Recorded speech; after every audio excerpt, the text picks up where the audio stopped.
সশ্রদ্ধ সালাম জানিয়ে আমার বক্তব্য শুরু করছি এবং স্বাধীনতায় শহীদদের আত্মার মাগফিরাত কামনা করছি। শোক সন্তপ্ত পরিবারের সদস্যদের প্রতি গভীর সমবেদনা প্রকাশ করছি এবং সরকারের কাছে আহ্বান জানাচ্ছি পরিবারদের যথাযথ ক্ষতিপূরণ প্রদানের জন্য। সেই সাথে আমি গভীর শ্রদ্ধার সাথে স্মরণ করছি আমাদের প্রথম মুক্তিযুদ্ধের শহীদ এবং বীর মুক্তিযোদ্ধাদের। এরপরে আমি আহত বীর মুক্তিযোদ্ধা যারা দ্বিতীয় মুক্তিযুদ্ধের মাধ্যমে দেশকে বিজয় এনেছেন তাদের প্রতি অভিনন্দন জানাচ্ছি। তাদের সুচিকিৎসার জন্য সরকারের কাছে আমি আহ্বান জানাচ্ছি। তাদের ক্ষতিপূরণের জন্য যা ব্যবস্থা করা দরকার সরকার প্রয়োজনীয় ব্যবস্থা দেবেন বলে আমি আশা করি। বৈষম্য বিরোধী ছাত্র আন্দোলনের বীর শিরোনামী সহ ছাত্র জনতার এই গণবিপ্লবের মাধ্যমে অর্জিত দ্বিতীয় স্বাধীনতার স্থপতিদের প্রতি আমার প্রাণ ঢালা অভিনন্দন। আপনাদের প্রতি আমার পরিবারের পক্ষ থেকে কৃতজ্ঞতা। আপনারাই আমাকে এই মৃত্যুকূপ থেকে বের করে নিয়ে এসেছেন, না হলে হয়তো আমাকে কতদিন এই মৃত্যুকূপে থাকতে হতো আল্লাহ জানে। আমার 29,794 ঘন্টার সেই নির্মম জীবন থেকে আপনারা আমাকে মুক্তি দিয়েছেন। এই জন্য আমি আপনাদেরকে আন্তরিক অভিনন্দন জানাই আমার পরিবারের পক্ষ থেকে। আপনাদের ঋণ শোধ আমি কোনোদিন শোধ করতে পারবো না। আমাদের দ্বিতীয় মুক্তিযুদ্ধের এই বীর শহীদরা এবং ছাত্র জনতা দেখিয়ে দিয়েছে বাংলাদেশ কি করতে পারে। বাংলাদেশ অপার সম্ভাবনা দেশ। এটা সমস্ত বিশ্বের কাছে, সমস্ত জালিমদের কাছে একটা বার্তা পৌঁছে দিয়েছে যে জালিমরা কোনো দিন স্থায়ী হতে পারে না, জুলুম কোনো দিন স্থায়ী হতে পারে না। সত্যের বিজয় অনিবার্য। আপনাদের মনে রাখতে হবে বিজয় অর্জন করাই শেষ নয়, বিজয় অর্জন হচ্ছে বিজয় ধরে রাখা আরও কঠিন। আমাদের এই বিজয় নস্যাৎ করার জন্য চক্রান্ত এখনও চলছে। আপনারা দেখতে পাচ্ছেন প্রতিদিন কিছু না কিছু গণ্ডগোল করার চেষ্টা করছে। এগুলি সব ষড়যন্ত্রকারীদের পরিকল্পনা। আপনাদের এগুলো শক্ত হাতে দমন করতে হবে। আমাদের সবার এবারে সজাগ থাকবে এবং সংঘবদ্ধভাবে ঐক্যবদ্ধভাবে তাদেরকে প্রতিহত করতে হবে। আমি এই মুহূর্তে বাংলাদেশ সেনাবাহিনীর সেনাপ্রধান জেনারেল ওয়াকারুজ্জামানকে আন্তরিক অভিনন্দন জানাই। জাতির এই ক্রান্তি লগ্নে তিনি যে ঐতিহাসিক ভূমিকা পালন করেছেন, তিনি যে গুরুত্বপূর্ণ জটিল মুহূর্তে যে সিদ্ধান্ত নিয়েছেন যা জাতির এই দ্বিতীয় যুদ্ধ বিজয় অর্জনের সহায়তা করেছে, তার এই তার এই অবদান জাতি কৃতজ্ঞতার সাথে সারা জীবন মনে রাখবে। তার নাম ইতিহাসে স্বর্ণাক্ষরে লেখা থাকবে। Congratulations general Waker-uz-Zaman, I am proud of you. তুমি আমার ছাত্র ছিলে, I am proud of you. আমি এই প্রসঙ্গে একথাও জাতিকে স্মরণ করে দিতে চাই, বাংলাদেশ সেনাবাহিনী একটা দেশপ্রেমিক সেনাবাহিনী। কিছু অসাধু অফিসার হয়তো কোনো অপকর্ম করে থাকতে পারবে, কিন্তু আপনারা মনে রাখবেন এই সেনাবাহিনী এই দেশের স্বাধীনতা অর্জনের গুরুত্বপূর্ণ ভূমিকা রেখেছে। এই দেশের সেনাবাহিনী, এই দেশের জনগণের সেনাবাহিনী, এই দেশের ঐক্যের প্রতীক, স্বাধীনতার প্রতীক। এই সেনাবাহিনী এই দেশের জনগণের সেনাবাহিনী। সেনাবাহিনী সবসময় আপনাদের পাশে ছিল, থেকেছে, থাকবে ইনশাআল্লাহ, এবং আপনারা তার প্রমাণ পেয়েছেন। আমি সেনাবাহিনীর সদস্যদেরকে ওই সাথে অভিনন্দন জানাচ্ছি। আচ্ছা, আমি কি আবার পিছের থেকে আসবো না, যে পর্যন্ত পরিচিত থেকে যাবো?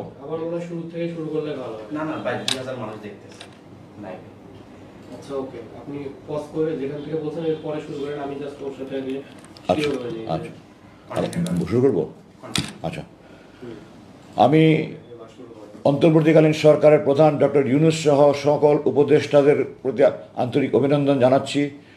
আপনারা এই গণবিপ্লবের মাধ্যমে অর্জিত এই বিজয়কে আপনারা দেশকে 50 বছর এগিয়ে নিয়ে যাবেন বলে আমি দৃঢ়ভাবে বিশ্বাস করি। ডক্টর ইউনূসের মতো একজন যোগ্য ব্যক্তির নেতৃত্বে এই উপদেষ্টা পরিষদ দেশের সকল জঞ্জাল মুক্ত করবে। দেশের যত রকমের প্রতিষ্ঠানকে ধ্বংস করে দেওয়া হয়েছে সবগুলি প্রতিষ্ঠানকে আবার ঢেলে পুনরায় সাজিয়ে দেশকে একটা সমৃদ্ধশালী রাষ্ট্র হিসেবে গড়ে তোলার জন্য ওনারা সর্বাত্মক চেষ্টা করবেন বলে আমি বিশ্বাস করি। আপনার যা তা কিছু অন্যায় অবিচার, জুলুম অবিচার হয়েছে, যত গুম খুন, অর্থ পাচার, যত রকমের যত অবিচার, অন্যাচার, জুলুম, নির্যাতনের সব কিছুর আপনারা তদন্ত করবেন। দোষী ব্যক্তিদেরকে চিহ্নিত করে তাদের দৃষ্টান্তমূলক শাস্তির ব্যবস্থা করবেন এবং দেশকে একটা সুন্দর সঠিক পথ দেখিয়ে আপনারা দেশকে গণতান্ত্রিক সরকারের হাতে হস্তান্তর করে আপনার দায়িত্ব যথাযথ পালন করবেন। আমি দৃঢ়ভাবে বিশ্বাস করি, আশা করি এবং দোয়া করি। আমি জনগণের প্রতি, সমস্ত রাজনৈতিক দলের প্রতি আহ্বান জানাচ্ছি, আপনারা আপনাদের সর্বাত্মক সহযোগিতা অব্যাহত রাখবেন এই বিপ্লবী সরকারের প্রতি। এবং রাজনৈতিক দলের প্রতি আমার বিশেষ অনুরোধ থাকবে, আপনারা ওনাদেরকে নির্বাচন নিয়ে কোনো রকমের কোনো চাপ দেবেন না, আপনারা কোনো রকমের সময় বেঁধে দেবেন না। ওনারা, আমি দৃঢ়ভাবে বিশ্বাস করি, ওনারা যথাযথভাবে কাজ করে যত দ্রুত সম্ভব ওনার গণতান্ত্রিক প্রক্রিয়া চালু করবেন। এই জন্য আপনারা দয়া করে কোনো রকমের কোনো মানসিক চাপ বা কোনো রকমের কোনো বক্তব্য ওনাদেরকে দিয়ে ওনাদেরকে বিব্রত করার চেষ্টা করবেন না। ওনাদেরকে ওনাদের টাইম ফ্রেমে, সেটা কতদিন আমি জানি না, আল্লাহ জানে, ওনারা জানেন, দেশবাসী আপনাদের সহায়তা ওনার কাজ করতে পারবেন, আমি দৃঢ় বিশ্বাস করি। এই পর্যায়ে আমি একটা আহ্বান জানাতে চাই এই বিপ্লবী সরকারের প্রতি, যে প্রথম মুক্তিযুদ্ধে যারা যুদ্ধ করেছিলেন তারা প্রথমত ছিলেন বাংলাদেশ সেনাবাহিনী, নৌবাহিনী, সেনা, বিমান বাহিনী, তিন বাহিনীর সেই সশস্ত্র সুপ্রশিক্ষিত সেনাবাহিনী প্রথম শুরু করেছে, তারপরে আপামর জনসাধারণ মুক্তিযুদ্ধে প্রশিক্ষণ নিয়ে অস্ত্র নিয়ে যুদ্ধ করেছে। তাদের অবদান যেমন কোনো দিন অস্বীকার করা যাবে না, সে একই সাথে আজকের তরুণ যুবক ছাত্র জনতা যেভাবে কোনো রকমের সামরিক প্রশিক্ষণ ছাড়া, কোনো রকমের অস্ত্র ছাড়া নিজের বুক ঝাঁপিয়ে পড়ে তারা যুদ্ধ করে দেশ স্বাধীন করেছে, এদের অবদান আরও অনেক বেশি বলে আমি মনে করি। এবং এই জন্য আমি জোর দাবি জানাই যে প্রথম মুক্তিযুদ্ধে যেমন শহীদ এবং বিভিন্ন বীরত্বপূর্ণ দায়িত্ব পালনের জন্য বীরশ্রেষ্ঠ, বীর উত্তম, বীর বিক্রম, বীর প্রতীক খেতাব দেওয়া হয়েছে, এই তৃতীয় মুক্তিযুদ্ধের শহীদদের প্রতি আবু সাহিদ সহ শহীদ এবং অন্যান্য যারা আহত হয়েছে, যার কৃতিত্বপূর্ণ ভূমিকা পালন, তাদেরকেও যথাযথভাবে এই সাহসিকতাপূর্ণ খেতাব, বিশিষ্ট, বীরুত্তম, বীর বিক্রম, বীর প্রতীক যথাযথভাবে সরকার একটা কমিটি করে যাকে যে যেটা প্রাপ্য সেই খেতাব দেওয়ার জন্য আমি দৃঢ়ভাবে আহ্বান জানাচ্ছি। আমি আমার মূল বক্তব্যে যাওয়ার আগে আরও দু একটা বলতে চাই। প্রথম হলো, আমি আমার 57 জন শহীদ বিডিআর এই নির্মম হত্যাকাণ্ডে 57 জন শহীদ বীর ভাইয়ের রক্তের বদলা চাই। কোরআনে আছে খুনের বদলা খুন। আমার এই 57 জন আমার কলিজার টুকরা ভাই, বাংলাদেশ সেনাবাহিনী কেন, কোনো সেনাবাহিনীতে general Shakil, colonel Gulzar, colonel ইতকুদ্দুল্লাহি রহমান শফিক, কর্নেল এমদাদের মতো অফিসার তৈরি হওয়া খুব কঠিন ব্যাপার। এই সমস্ত অফিসারকে যারা খুন করেছে, যারা খুনের পরিকল্পনা করেছে, যারা উপদেশ দিয়েছে, পরামর্শ দিয়েছে, বাস্তবায়ন করেছে, এদের সবার বিরুদ্ধে দৃষ্টান্তমূলক শাস্তির ব্যবস্থা গ্রহণ করা হোক। যা মৃত্যুদণ্ড হোক, যে দণ্ড হোক, আমি খুনের বদলা খুন চাই। যারা খুনের দোষর সবার প্রকৃত তদন্ত করে অপরাধ বের করে বিচার কাজ পূর্ণভাবে সম্পূর্ণ করতে হবে। এটার জন্য আমি সরকারের প্রতি আহ্বান জানাই এবং এর সাথে এও জানাই যে সেই পূর্ববর্তী সরকারের সময় যেই তদন্ত কমিটি হয়েছে তার পূর্ণাঙ্গ রিপোর্ট প্রকাশ করা হোক এবং যারা তদন্ত করেছেন তারা যদি দায়সারাভাবে এই অপরাধীদেরকে দায়মুক্ত করার জন্য করে থাকে, তাহলে তাদেরকেও এই বিচারের আওতাভুক্ত করা হোক। আমি মনে করি যে যারা অপরাধী এবং যারা অপরাধীদেরকে দায়মুক্ত করার জন্য দায়ী, তারাও সমভাবে অপরাধী, সুতরাং সবাইকে আওতাভুক্ত করতে হবে। আমি আমার বক্তব্য যাওয়ার আগে আরেকটা আবেদন রাখতে চাই। বাংলাদেশ সেনাবাহিনীর শত শত অফিসার এই গত সরকারের নির্মম জুলুমের শিকার হয়েছে, তারা বরখাস্ত হয়েছে, অকালীন অবসর হয়েছে, তাদেরকে বিভিন্ন রকমের হয়রানিমূলক ব্যবস্থা আছে। এগুলি প্রত্যেকটার তদন্ত করা হোক এবং প্রত্যেকটা দোষী ব্যক্তিদের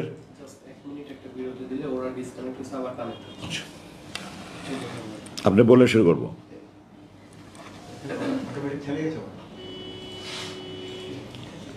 ঠিক আছে, আমার বক্তব্য। কোনো চ্যানেল লাইভ দিচ্ছে নাকি একটু চ্যানেল ক্লিক করে দেখানো। কোনো চ্যানেল লাইভ দিচ্ছে নাকি একটু চ্যানেল, না টিভিতে কোনো চ্যানেল লাইভ দেখা চ্যানেল ক্লিক করে দেন, চ্যানেল ক্লিক করে দেন। আপনি বলে আমি শুরু করবো।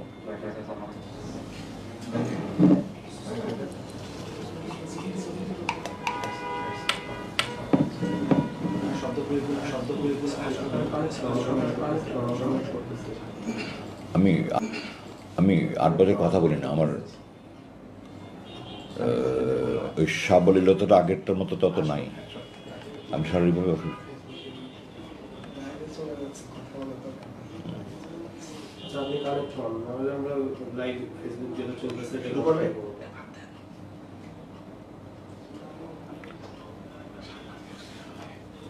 ওনার মাঝে কানেক্ট হন।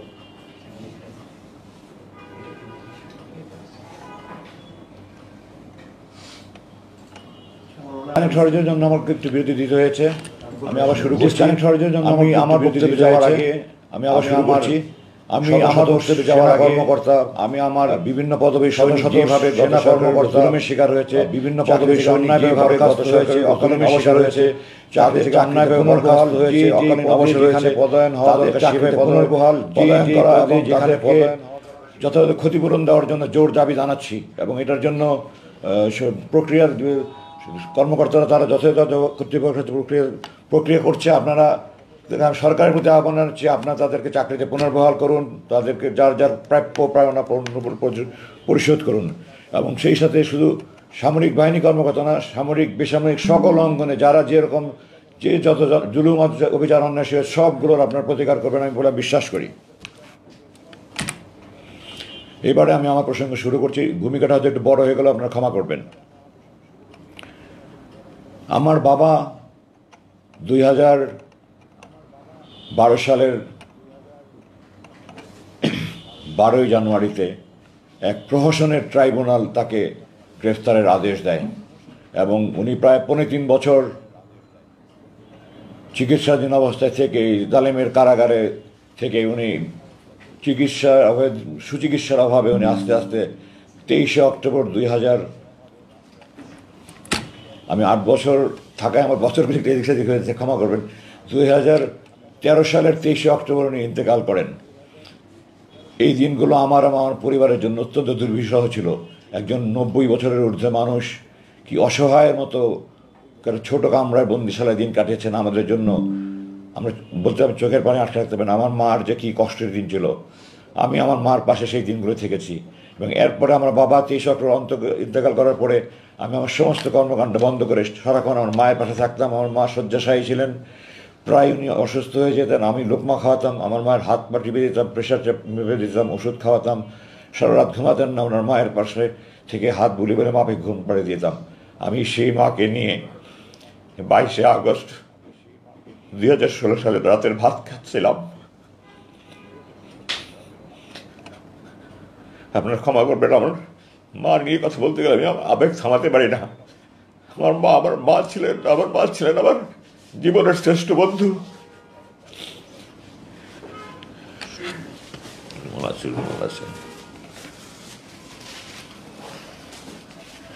আমি আমার মার সাথে খেতে বসেছিলাম।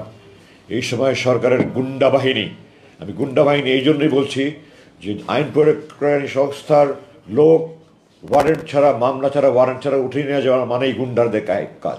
সুতরাং যেই করুক না কেন সে গুন্ডা, এবং এটা করেছে সরকারের যেই বাহিনী হোক, সরকারি গুন্ডা বাহিনী।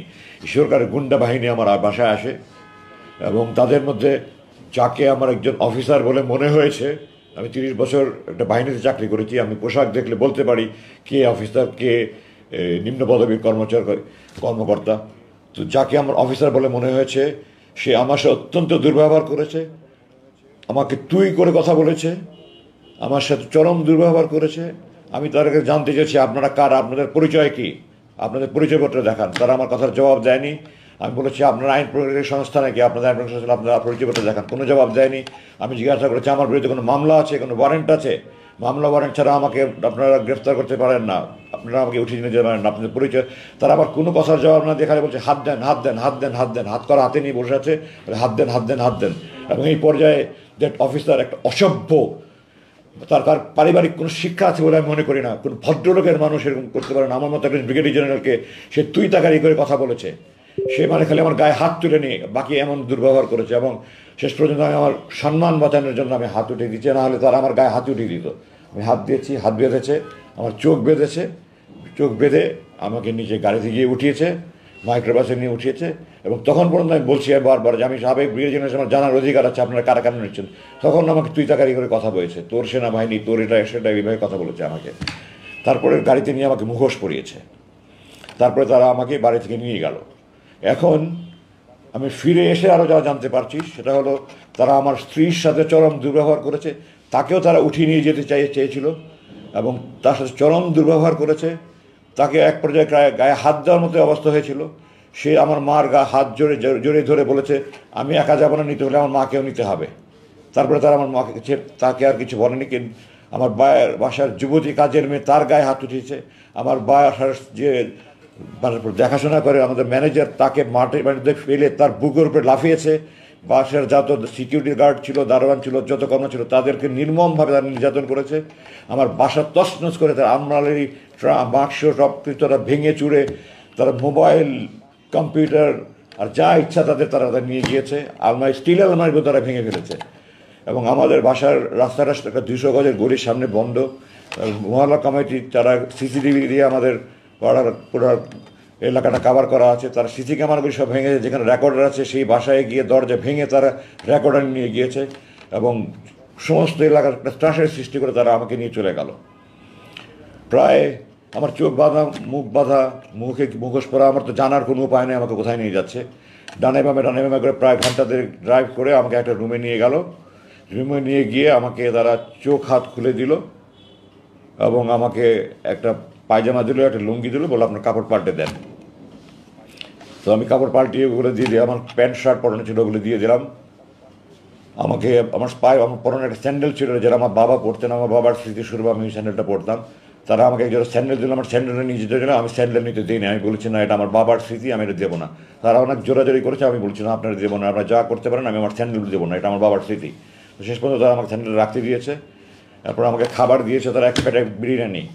তখন কি বিরিয়ানি খাওয়ার মতো কোনো মানুষ হয়ে থাকে? আমি খাবারে তো খেতে খাইনি তখন পর্যন্ত।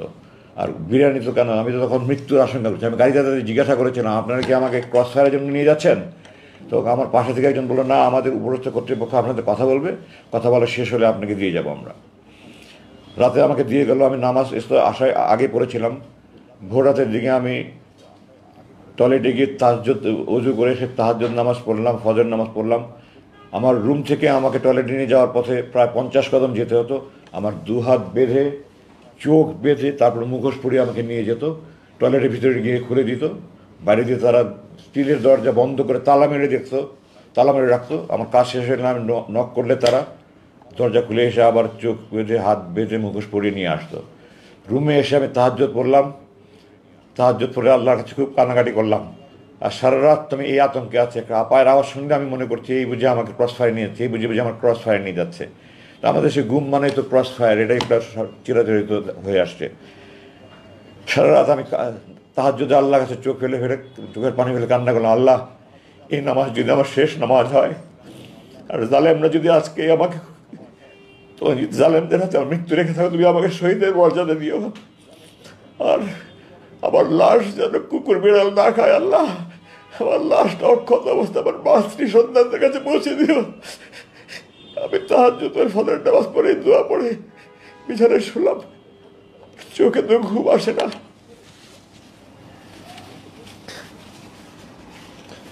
আগের দিন দুপুরে খেয়েছি, এরপরে যে সারা রাত ঘুম নাই, খাবার নাই, মৃত্যুর আতঙ্ক।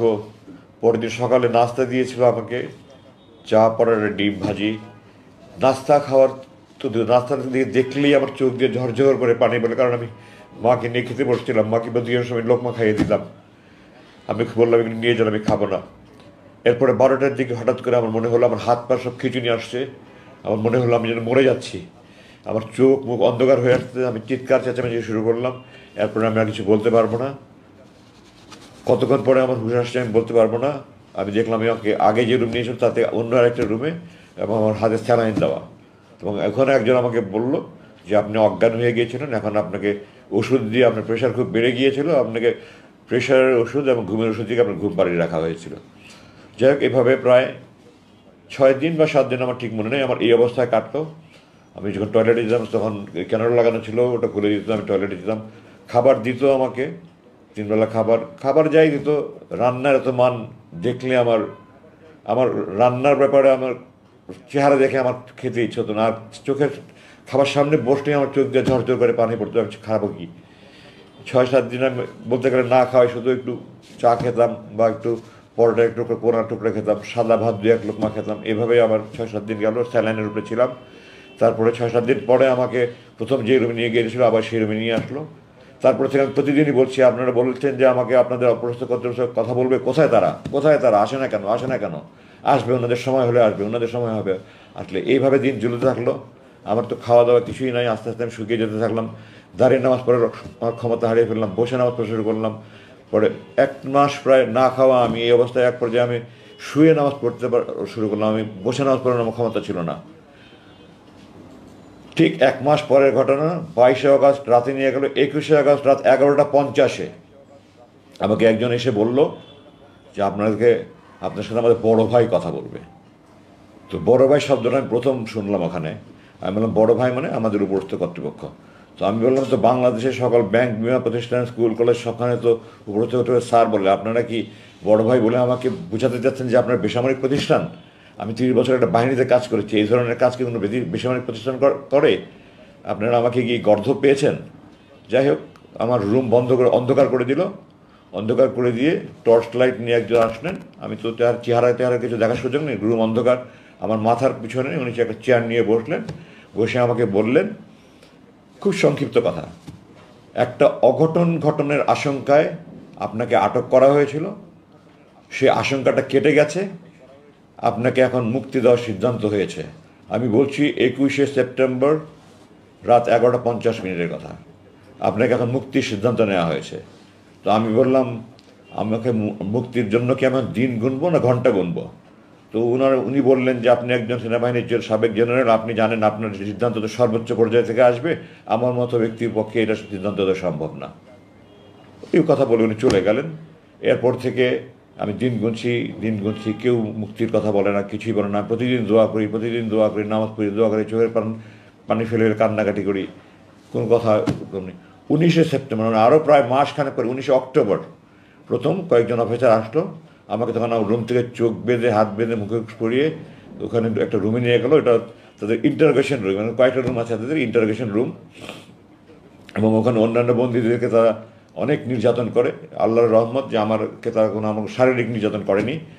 তো আমাকে তারা আমার নামটা অনেক কিছু জিজ্ঞাসা করলো, তারপরে আমার সাথে বিভিন্ন অফিসারের পরিচয় ছিল, তাদের সাথে আপনার কী পরিচয়, অমুকের সাথে আপনার কী পরিচয়, অমুকের সাথে আপনার কী পরিচয়, কীভাবে চিনেন।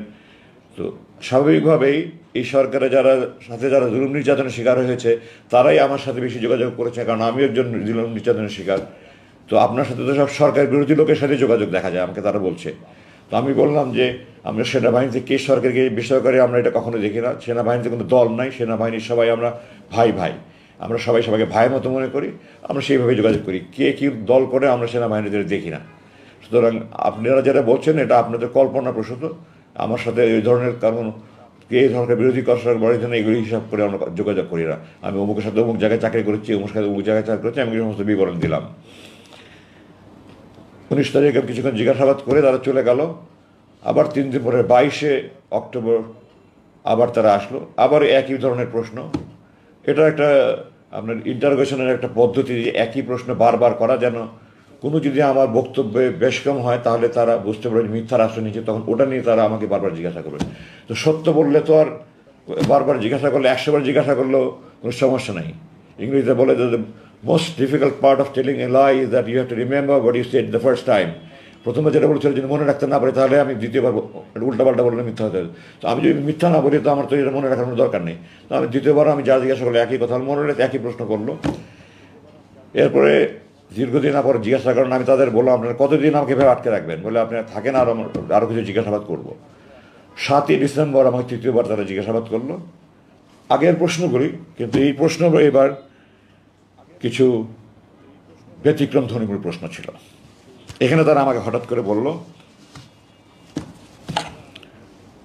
আপনি ভারতের বিরুদ্ধে ফেসবুকে এত সোচ্চার কেন? আমি এখন একটু পিছনে দিকে ফিরে যেতে চাই। আমি আমার শরীরের প্রতিটা অনুপরমাণু, শিরা উপসার, লোমকূপ, রক্তবিন্দু, সমস্ত অস্থিমজ্জা, খাঁটি দেশপ্রেমিক আপাদমস্ত আমি সৈনিক, আমি দেশের জন্য জীবন দেওয়ার জন্য শপথ নিয়েছি, আমি যোগদান করেছি, আমি এখনও প্রস্তুত দেশের জন্য জীবন দেওয়ার জন্য।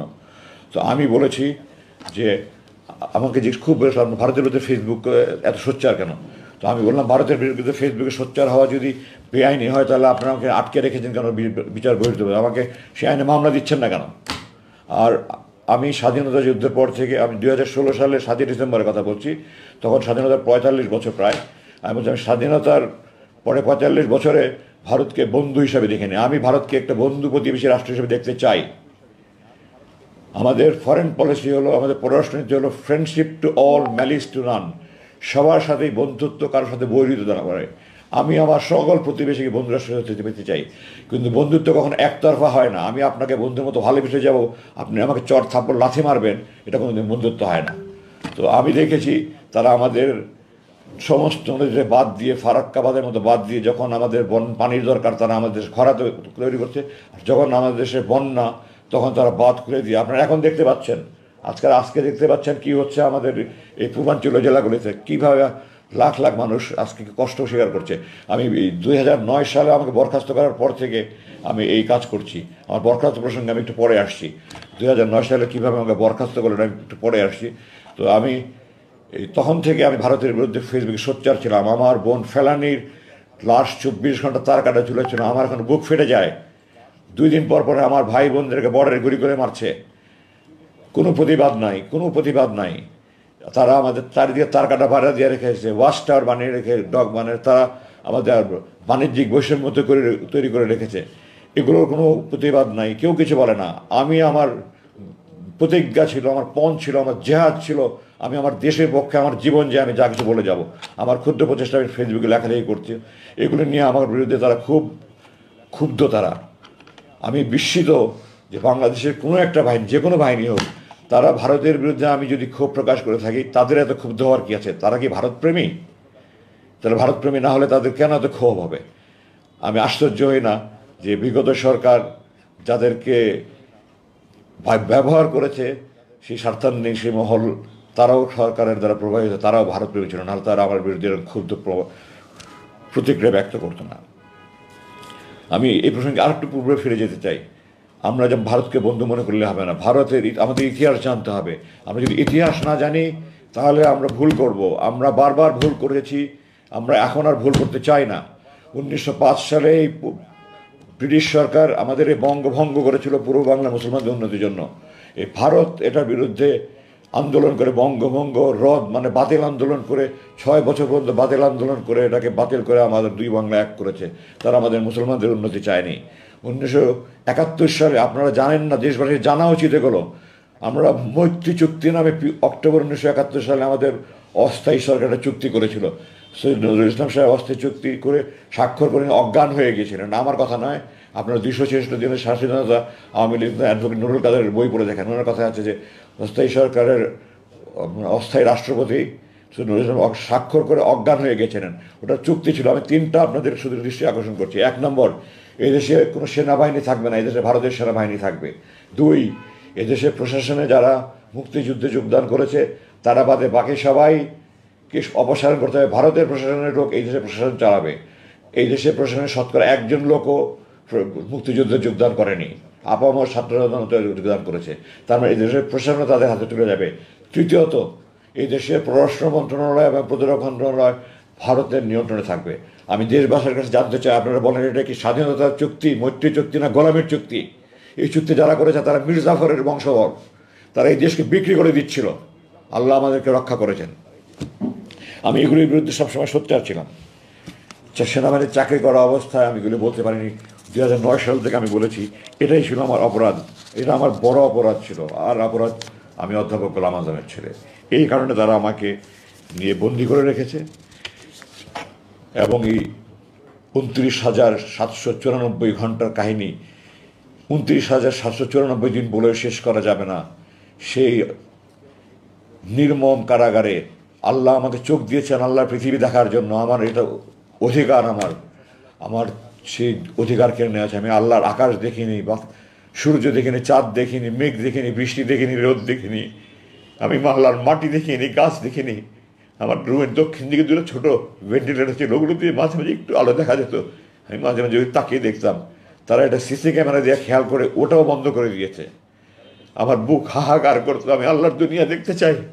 মাঝে মাঝে মনে হতো আমি বন্ধ করি তাহাজ্জুদ পড়ে, যে আল্লাহ যারা তোমার দুনিয়া দেখা আমার জন্য বন্ধ করে দিয়েছে, তুমি তাদের দৃষ্টিশক্তি বন্ধ করে দাও।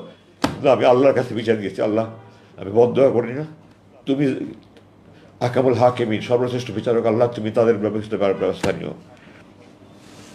আমি দেশবাসীর কাছে বলতে চাই, আপনারা যদি মনে করেন আমি ভারতের বিরুদ্ধে প্রতিবাদ করে অন্যায় করেছি, এটা খারাপ কাজ করেছি, দেশ বিরুদ্ধে করেছি, আমাকে ফাঁসিয়ে দেন, আমি হাসতে হাসতে ফাঁসির মধ্যে যাবো, আমি দৃঢ়ভাবে বলছি। আর যদি আপনারা মনে করেন আমি দেশপ্রেমিক হিসেবে সঠিক কাজ করেছি, তাহলে যারা আমার উপরে জুলুম করছে তাদের বিরুদ্ধে আমি সরকারের কাছে বিচার চাই, আপনাদের কাছে বিচার চাই। আপনারা এদেরকে খুঁজে বের করুন, এদেরকে একটা একটা করে বিচার করে তাদের যদি যার যে প্রাপ্য শাস্তি তা সেই শাস্তি প্রাপ্য দেবে, সরকারের কাছে আহ্বান জানাই।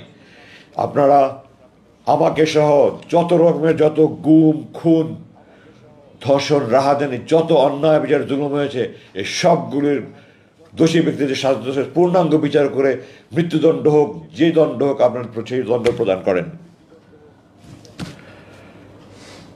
আমার ওখানে দিনগুলো কীভাবে কেটেছে এগুলো আমি মনে করে আমার বুক ফিরে যায়। আমি এগুলি ওই দুর্ধর্ষ এই বিভীষিকাময় দিনগুলোর কথা মনে করতে চাই না। আমার চোখ 41,000 বারের মতো আমি হিসাব করেছি এই 8 বছরে, মোট 41,000 মতো আমার হাত করা পড়েছে। আমার হাতের এখানে শত শত দাগ হয়ে গেছে, আমার চোখের এখানে চোখ এত জোরে বাঁধতো, চোখের মনি মনে হয় ফেটে যাচ্ছে। আমি অনুরোধ করতাম একটু ঢিলা করে বাঁধেন, একটু ঢিলা করে বাঁধেন, আমার চোখে মনি ব্যথা হচ্ছে, আমার নাককে চাপ পড়ছে, আমি শ্বাস নিতে পারছি না। কোনো মায়া দয়াহীন ছিল না। আর কষ্ট লাগতো যে ছেলেগুলির রুমে আমাকে খাবার দিত বা আমাকে টয়লেটে নিয়ে যাওয়া আসা করতো, সেই ছেলেগুলি আমি যখন 1981 সালে কমিশন হই, যে সৈনিক আমার বুট পালিশ করতো তাদের নাতির বয়সী ছেলে, আমার বড় সন্তান থেকে 10-12 বছরের ছোট ছেলে, তারা আমাকে ধমকের সুরে হুকুমের সুরে কথা বলতো। আমার সমস্ত শরীর আগুন জ্বলতে, কিছু করতে পারতাম না, প্রতিবাদ করতে পারতাম না। ওইখানে দৈনন্দিন প্রশাসন দেখার জন্য একটু সিনিয়র লেভেলের, আমার ধারণা তারা ওই হাবিলদার পর্যায়ের হবে। আমি তাদের কাছে বারবার অনুরোধ করেছি, 2-1 জন ছিল একটু সহানুভূতির ছিল, 2-1 জন ছিল, তারাও সুপারভাইজাররা আমার সাথে চরম দুর্ব্যবহার করেছে।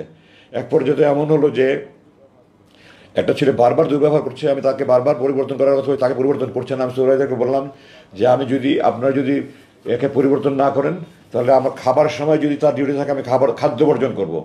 আমার সুপারভাইজার আমাকে হুমকি দিল, আপনি যদি খাদ্য বর্জন করেন তাহলে প্রতিবেলা খাবার সময় আমি তাকে ডিউটি দেবো। এবং সে সেটা বাস্তবায়ন করেছে। আমি 2 দিন শুধু মুড়ি পানি খেয়ে থেকেছি, কারণ যখনই আমার নাস্তার সময় তাকে ডিউটি দেয়, যখনই আমার দুপুরে খাবার সময় তাকে ডিউটি দেয়, যখনই আমার রাতের খাবার সময় তাকে ডিউটি দেয়। ডাক্তার কিছুদিন, এটা গত বছর শেষের দিকের কথা বলছি, আমার কথা একটু আগে পিছিয়ে হয়ে যাবে, কিছু ক্ষমা করবেন আমাকে। তো ডাক্তার গত জানুয়ারি মাসের 19-20 তারিখের দিকে আমার দেখতে আসলো। প্রথম দিকে প্রায় 1 মাস পর পর দেখতে আসতো, এরপরে বছরখানেক পর থেকে 2 মাস পর পর দেখতে আসতো, বছর 3 পর থেকে 3 মাস পর পর দেখতে আসতো, শেষ পর্যন্ত 3 মাস পর পর দেখতে আসতো। তো গত জানুয়ারি মাসে ডাক্তার 19-20 তারিখে থেকে আমার দেখতে আসলেন, আমাকে বললেন আপনি কেমন আছেন। আমি বললাম ডাক্তার সাহেব, বললাম ডাক্তার সাহেব আপনাকে হাত জোর করে বলছি আমার শারীরিক চিকিৎসা দরকার নেই, আপনি আমাকে মানসিক নির্যাতন থেকে রক্ষা করেন, আমি সহ্য করতে পারি না। এই যে যারা আমার বুট পালিশ করেছে তাদের নাতির বয়সী ছেলেরা আমার সাথে যেই ব্যবহার করে, আমার বাবা মা, আমার বড় বোন, আমার কোনো বোন নেই, আমরা 6 ভাই, বড় 3 ভাই, আমার চাচা চাচি, মামা মামি, খালা খালি, খালু ফুফা ফুফু, মোট 35 জন। এই 35 জন মিলে সারা জীবনে আমার সাথে দুর্ব্যবহার করেনি। একটা ছেলে শুধু কয়েক মাসে আমাদের যত দুর্ব্যবহার করেছে। আমি সেনাবাহিনীর চাকরি, তো সিনিয়র কর্তৃক দুনিয়াতে বকাঝকা দেওয়া এটা যে কোনো বাহিনীতে হয়ে থাকে।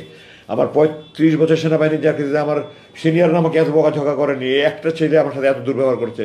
আমি সুপারভাইজারকে বারবার বলেছি আপনি তাকে দয়া করে পরিবর্তন করেনি। আমি ডাক্তার সাহেবকে সব বললাম। আমি তাকে যখন বলেছি যে আমি খাদ্য বর্জন করবো, সে তখন বলেছে আমি তাকে বারবার ডিউটি দিব, এবং সে হুমকি বাস্তবায়ন করেছে। তারপরে ডাক্তার সাহেব দয়া পরামর্শে উনি উদ্বস্ত কর্তৃপক্ষ করে ওই সুপারভাইজার ওই সৈনিককে পাল্টে দিয়েছে। তো আমার এই কষ্ট আমি আপনাদেরকে ভাষায় প্রকাশ করতে পারবো না, প্রকাশের কোনো ভাষা নেই। যারা এই সুপারভাইজারের বয়সের ছেলেরা, তাদের জন্মের আগে তাদের মতো, আমি তাদেরকে একজনকে বলেছিলাম একদিন যে সুপারভাইজার সাহেব আপনার জন্মের আগে আমি আপনার মতো লোক চড়িয়ে খেলেছি, আমার চোখের ইশারা তারা বুলেটের মতো কাজ করেছে, আজকে আপনি আমার সাথে দুর্ব্যবহার করছেন। সে তারপরেও দুর্ব্যবহার করেছে, এবং দুর্ব্যবহার না, তারপরে আমার চোখ আরও বেশি লাইট করে বাঁধা শুরু করেছে, আরও নতুন নতুন। আগে আমাকে প্রথমত নামাজের সময় বলতো, তারা নামাজের সময় বলেন। আমি বললাম আপনার কি মুসলমানের ছিলেন নাকি, আমাকে নামাজের সময় বলেন। আমি তাহাজ্জুদ করে বসে আছি, ফজর নামাজ পড়বো, কিন্তু নামাজের সময় বলে না। আমি জোরের নামাজের টাইম জানতে চাচ্ছি যে জোরের নামাজে ওয়াক্ত হলে নামাজটা পড়ে একটু শুভ, তারা নামাজের টাইম পড়ে না। আমার আজান মাঝে মাঝে শোনা যেত, হালকা হালকা শোনা যেত, ভেন্টিলেটরটা বন্ধ করার পরে ওটাও শোনা যেত, কারণ মানে রুমের এত চারিদিকে তো আপনার এক্সস্ট ফ্যান আর জেনারেটরের মতো সাউন্ড আর পাম্পের মতো বিভিন্ন রকমের সাউন্ড, ঠিক এইভাবে কী কী যেন সাউন্ড তারা তৈরি করে, আজান হলে আরও বেশি সাউন্ড তৈরি করে তারা, যেন আমরা আজান শুনতে না পাই। আমি বললাম, আপনাকে মুসলমানের বাচ্চা, একটা কাফেরের দেশেও তো এরকম অন্যায় করা হয় না বলে আমার মনে হয়। ভারতের মতো দেশ, সেই দেশেও তো আজান শোনা যাচ্ছে মাসে মানুষ আজান, আমি বিভিন্ন দেশে দেখে এসেছি আজান শোনা যাচ্ছে, আর আপনারা আমাকে আজান শুনতে দেবেন না? আপনার কি কী মন মানসিকতা? আপনারা কি আল্লাহর ভয় নাই, আখেরাতের ভয় নাই, জাহান্নামের ভয় নাই? বলেন না আমরা নামাজ পড়ি করে, আপনাদের এগুলি অন্তরের কথা না, এগুলি আপনাদের মুখের কথা। আমি তাদেরকে এইভাবে বলেছি। আমি বহুবার বলেছি, 5বার আমি লিখিতভাবে দিয়েছি। আপনারা শেষবার আমাকে বললো যে আমরা 7ই ডিসেম্বর যেন আমার কথা বললো, ভারতের বিরুদ্ধে এত সত্যাগ্রহগুলো বলার পরে বললো আমরা আপনার বিরুদ্ধে কিছু তদন্ত করছি, তদন্ত চলাকালীন আপনার থাকতে হবে। তাদের কথাতেই এবং সুরে এবং স্বরে এমন আশঙ্কা হয়েছে তারা আমাকে সহজে ছাড়বে না। আমি বললাম, তদন্ত কিসের? আপনারা জানেন এখন বিভিন্ন তদন্ত কমিটি হচ্ছে, এই কমিটি হচ্ছে। একটা ঘটনা ঘটে, ওটা সত্যতা জানার জন্য এবং দোষী ব্যক্তি নিরূপণের জন্য তদন্ত হয়। কোনো ঘটনা না ঘটলে কিসের তার উপর তদন্ত? আমি বললাম, আপনি কিসের তদন্ত করবেন? তারা আমরা বললো যে আপনি লুকিয়ে লুকিয়ে কিছু করছিলেন কিনা এটা তদন্ত। আমি বললাম, এটাকে কি তদন্ত বলে? আর যদি তদন্তই হয় আমার বিরুদ্ধে কী অভিযোগ আমাকে জানাতে হবে, আমাকে আত্মপ্রকাশ আমাদের সুযোগ দেবে। আপনারা কী করছেন? বলেন আমরা তদন্ত করছি, আপনার থাকতে হবে। ওইভাবে আমি চলতে থাকলাম। এবং আমার দিন যত যায়, আমার আশেপাশে আমি তো জানি না কোথায় কী সেল আছে না আছে, আমার তো চোখ বেঁধে নিয়ে যায়, কোথাও নিয়ে আসে, 50 কদম হেঁটে আসি। আমি আশেপাশের বিভিন্ন সেলকে চিৎকার চেঁচামেচি আহাজারি বিলাপ, আমার বুক ফেটে যেত। আমার তখন আমার কষ্ট যে তাদের কষ্ট আর বেশি হতো। আমি আল্লাহকে দোয়া করতাম, আল্লাহ তুমি এই মজলুম ব্যক্তিদেরকে সাহায্য করো, আল্লাহ তুমি তাদেরকে ধৈর্য সহকারে শক্তি দাও, তাদের পরিবারের প্রতি রহম করো, আল্লাহ তুমি মজলুমদেরকে মুক্তি দাও। সারা রাত বিলাপ করছে, সারা রাত কান্নাকারি করছে, সারা রাত আহাজারি করছে, চিৎকার চেঁচামেচি করছে। এগুলো সহ্য করার মতো নয়। আল্লাহ যে আমাকে এখন মানসিকভাবে সুস্থ রেখেছে কীভাবে, আল্লাহর রহমত। আমি যে মানসিকভাবে পাগল হয়ে যাইনি।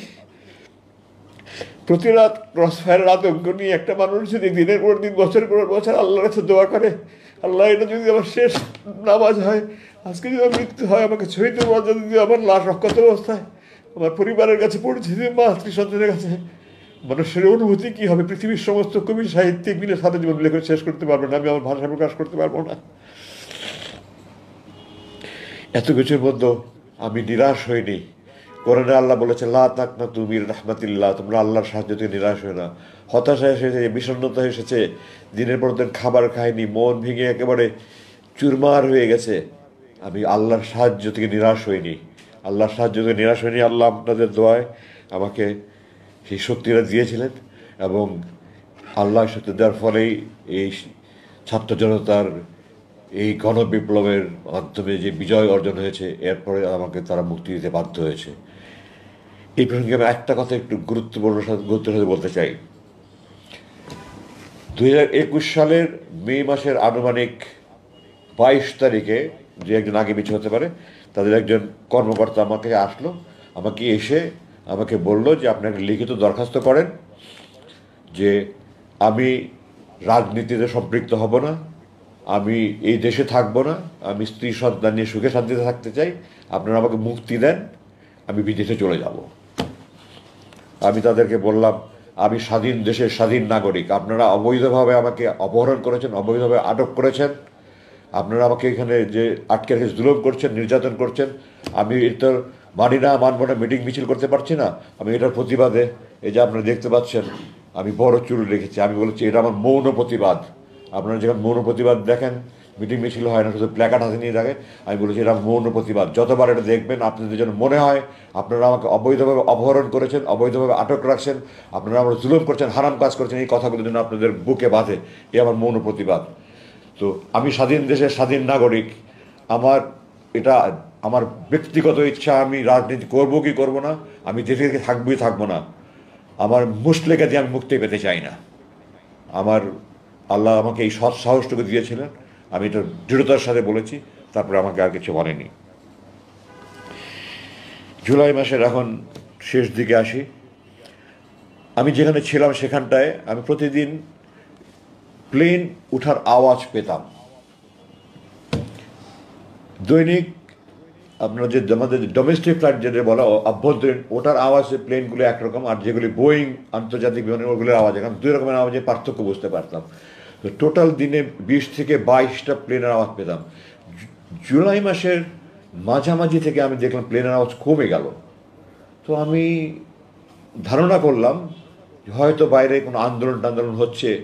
সাধারণত আমাদের দেখা যাচ্ছে লাগাতার হরতাল হলে তখন প্লেনের চলাচল বন্ধ। আমি এই ধরনের একটা আলোচনা যে রাজনৈতিক হয়তো লাগাতার হরতাল হচ্ছে বা এই ধরনের কিছু একটা।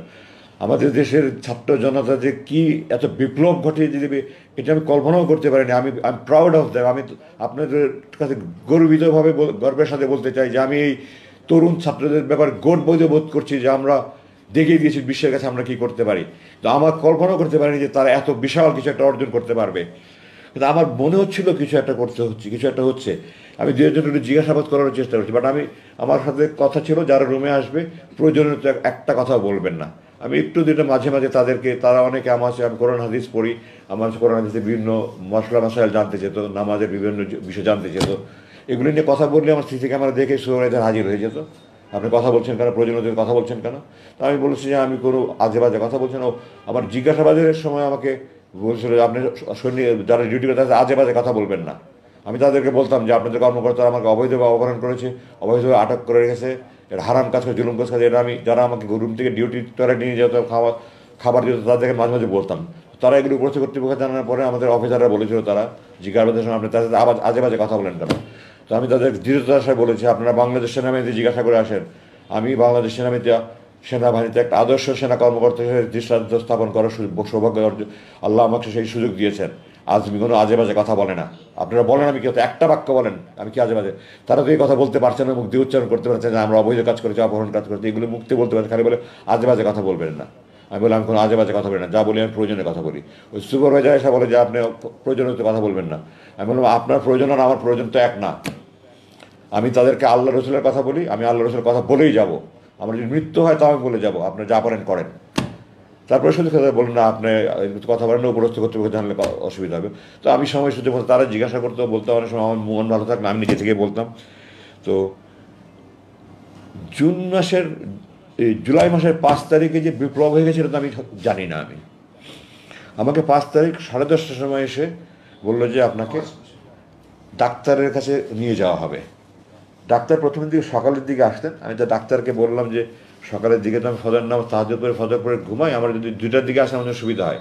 তারপর তিনি 2টার দিকে আসতেন এবং তিনি 30শে জুলাই আমার যতটুকু মনে পড়ে শেষ দেখে গেছেন। তার মানে এই কয়েকদিন আগে আমাকে দেখে গেলো, 5 দিন আগে ডাক্তার দেখে গেলো, আমার রক্ত পরীক্ষা গেলো এবং আগে ডাক্তার রিপোর্ট আমার জানালো সব রিপোর্ট নর্মাল আছে। তো এখন ডাক্তারের কাছে 10:30টার সময় কোথায় নিয়ে যাবেন? বললেন আপনাকে ডাক্তারের যেতে হবে। বলে আমাকে আমার রুম থেকে চোখ হাত বেঁধে মুখোশ পরিয়ে একটা গাড়িতে করে এই 1-1.5 মিনিট গাড়ি চালিয়ে ওখানে আশেপাশে কোনো আর একটা রুমে নিয়ে গেল। এখন আমি ধারণা করি যে ব্রিগেডিয়ার হাসান নাসিরের নেতৃত্বে কিছু সংখ্যক সামরিক অফিসার, কর্নেল হাসিনের মতো সাহসী সামরিক অফিসার, ব্রিগেডিয়ার হাসানের সাহসী অফিসার, কিছু অফিসার বোধহয় ওই কচু ক্ষেতে যে ডিজিএফআই আছে ওই অফিসের সামনে গিয়ে তারা চিৎকার চেঁচামেচি করেছে আমরা আজমিকে চাই, আজমিকে চাই। তখন তারা তাদের সবচেয়ে বিভিন্ন সময় নিয়েছে এ ধরনের একটা কিছু সম্ভবত আমি যতটুকু শুনতে পেরেছি বাইরে এসে। ওই জন্য তারা যদি ঢুকে পড়ে এবং ওই রুমগুলোতে আমার সার্চ করে, এই জন্য তারা আমার ওর দিকে সরিয়ে আরেকখানে নিয়ে গেল। 5 তারিখ রাতের কথা বলছি আমি, 10:30টায়। তারপরে ওখান থেকে আমাকে রাত্রে 2:30-3টার দিকে বললো আপনাকে আমরা হাসপাতালে নিয়ে যাব।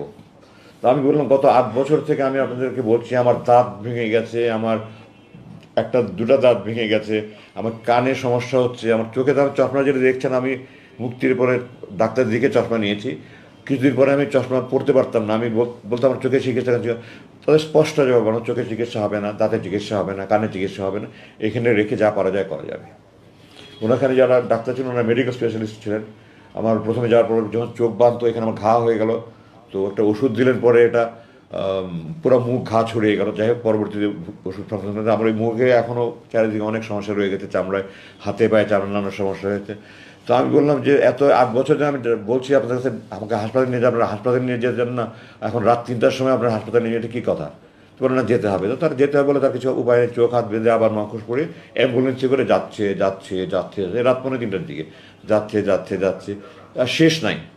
তো আমি বললাম যে ঢাকা শহরে কোনো হাসপাতাল তো এত দূরে না, আপনারা কোথায় হাসপাতালে নিয়ে যাচ্ছেন? তখন জবাব দিল না। তারপরে রাস্তা ভাঙাচোরা।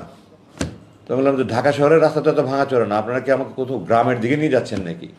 তার কোনো জবাব দিল না। আমাকে নতুন একখানে নিয়ে গেল, নিয়ে গিয়ে ওই ওরকম বন্দিশালার মতো একটা বন্দিশালা, এটাতে অবশ্য অ্যাটাচ টয়লেট ছিল, ছোট রুম, একটা খাট একটা টেবিল ছিল। তো আমাকে বললো আপনি এখানে থাকেন না। তখন ওখানে রুমে একটা ঘড়ি ছিল, ঘড়িতে দেখলাম তখন সকাল প্রায় 5:45। তো প্রায় 3 ঘন্টার মতো ড্রাইভ করে তারা আমাকে নিয়ে গেল, এবং আমার ধারণা ঢাকার বাইরে কোনো একখানে নিয়ে গেছে। এবং আমি যতটুকু অনুমান করতে পারি, এখন যেটা অনুমান করছি, রাস্তাঘাটে যে ছাত্ররা রাস্তাঘাটে গাড়ি চেক করছিল, তারা আমাকে পাকা রাস্তা দিয়ে নিতে সাহস করেনি, তারা আমাকে গ্রামের রাস্তা দিয়ে নিয়ে গেছে। এটা এখন আমি অনুমান করে বলছি। তো আমাকে ওখানে না বললো আপনি এখানে থাকেন। আমি বললাম আপনারা আমার হাসপাতালের কথা বলে এখানে কোথায় নিয়ে আসলেন, বন্দি আরেক বন্দিখানায়? বলে থাকেন, আমাকে পরে জানানো হবে। তো এটা 6 তারিখ সকালের কথা বলছি। 6 তারিখ দুপুরে আমাকে বললো আপনাকে আজকে রাতটা মুক্তি দেওয়া হতে পারে। একজনে বললো আমাকে আপনার কাপড়ের সাইজ বলেন। তো আমি বললাম তো আমি সাধারণত গার্মেন্টের কাপড় পরি না, আমি সাইজ বলতে পারবো না। তো তারা একটা কাপড় নিয়ে আসলো, আমাকে দেখালো যে আমি যে কাপড়টা আপনার প্রথম দেখেছেন, আমি প্রথম মুক্তি পরে যে একটা প্যান্ট শার্ট গাঞ্জি পরেছিলাম, ওই কাপড়গুলো, ওটা পরে দেখলাম ঠিক আছে। তো বললো আমরা রাত্রে 2:30-3টার দিকে আপনাকে নিয়ে যাব। তো 2:30-3টার দিকে এসে বললো যে আমরা আজকে কোনো একটা বিশেষ অসুবিধার কারণে নিতে পারছি না, আপনার কালকে মুক্তি হবে। আমার অপেক্ষা করা ছাড়া তো কোনো উপায় নেই, আমি বাইরের কোনো জগতের কোনো খবরই নাই আমার কাছে। পরের দিন সকালবেলা দুপুরে আমাকে এসে বললো আজকে রাত 9টার দিকে আপনাকে নিয়ে যাব। আমি সাধারণত 9:30 দিকে ভাত খেতাম, বললো রাত 9টার দিকে আপনি নিয়ে যাওয়া হবে, আপনাকে 8টার দিকে ভাত দিয়ে দেবো, এর মধ্যে আপনার খাবার টাবার খেয়ে রেডি হয়ে যাবেন। তো আমি সেই অনুযায়ী রেডি হয়ে গেলাম। তখন তো আমি কোথায় নিয়ে যায়, আবার কোথায় নিয়ে মেরে ফেলে, কিন্তু আমি তো কোনো কিছু সব কিছু অনিশ্চয়তার মধ্যে। আমাকে এগুলি ভাওতা দিয়ে আমাকে কোথাও নিয়ে গুম করে মেরে ফেলবে, লাশ কোথায় ফেলে রাখবে, এই আশঙ্কায় তখন থেকে খাবারও মুখে আসে না। যাই হোক, সামান্য কিছু খেয়ে আমি রেডি হয়ে থাকলাম। তার 9:15 দিকে আমার নিয়ে রওনা হলো। প্রায় 2.5 ঘন্টার মধ্যে গাড়ি চালিয়ে আমাকে সেই টাঙ্গাইল যমুনার রাস্তা এলেঙ্গায় রাস্তার পাশে নিয়ে আমাকে চোখ হাত বেঁধে ছেড়ে দিল। আমাকে কিছু টাকা দিল আপনার বাস ভাড়া। তোমায় বললাম এটা কোথায়? বলে ওই যে সামনে বাস স্ট্যান্ড আছে, ওই দিকে পিছন দিক থেকে গাড়ি আসবে, আপনি বাস স্ট্যান্ডে গেলে যেতে পারেন। খুব বাস আমাকে কিছু টাকা ভাড়া দিয়ে দিল, বললো আপনি মুক্তি, আপনি এখন মুক্ত, আপনি যেতে পারেন। জিজ্ঞাসা করলাম রাত কটা বাজে? তখন রাত 12:15। তো তারপরে আমি গাড়ি থেকে নেমে আমার এই আমাকে আমি প্রকাশ করতে পারবো না, আমি আকাশের দিকে চাকে চিৎকার, আল্লাহ আকবর, আলহামদুলিল্লাহ, আল্লাহ তুমি রহমান রহিম, তুমি করিম, আল্লাহ আমি তো 8 বছর পরে তোমার আকাশ দেখছি, তোমার তারা দেখছি, তোমার মেঘ দেখছি, তোমার চাঁদ দেখছি। আল্লাহ মাটির দিকে থাকে বললো আল্লাহ তোমার মাটির মানুষ আমি, তুমি আবার সে মাটি দেখাচ্ছ 8 বছর পরে। আমি বেগে উত্তেজনায় কতক্ষণ মধ্যে বলতে পারবো না। তখন হঠাৎ করে মাথা একদম চোখ মুখ অন্ধকার হয়ে আসলো। আমি গাড়ি থেকে নামিয়ে দাঁড়িয়েছিলাম, আমার জিপে ওর নিয়ে গেছিলো, ডানে একজন বসা, বামে একজন বসা। তো আমি বললাম আমার মাথা ঘুরাচ্ছে, আমি একটু বসতে পারি? বলাচ্ছে বসেন। বসলাম, কিছুক্ষণ পরে বললাম আমি ঠিক আছে আমি যেতে পারবো।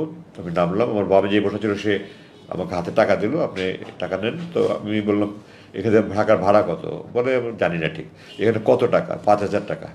আমি বললাম আমি আপনাদের টাকার মুখোপক্ষী নেই, আল্লাহ আপনাদেরকে আপনাদের টাকার মুখোপক্ষী করেনি, আমার টাকার দরকার নেই, আমার এখান থেকে ঢাকার ভাড়া যতটুকু শুধু ততটুকু ভাড়া দেন। বললো না আপনি নিয়ে যান, আপনি না যা করেন করেন, আপনি দান করেন, আমাদেরকে টাকা আপনাকে দিতে হবে।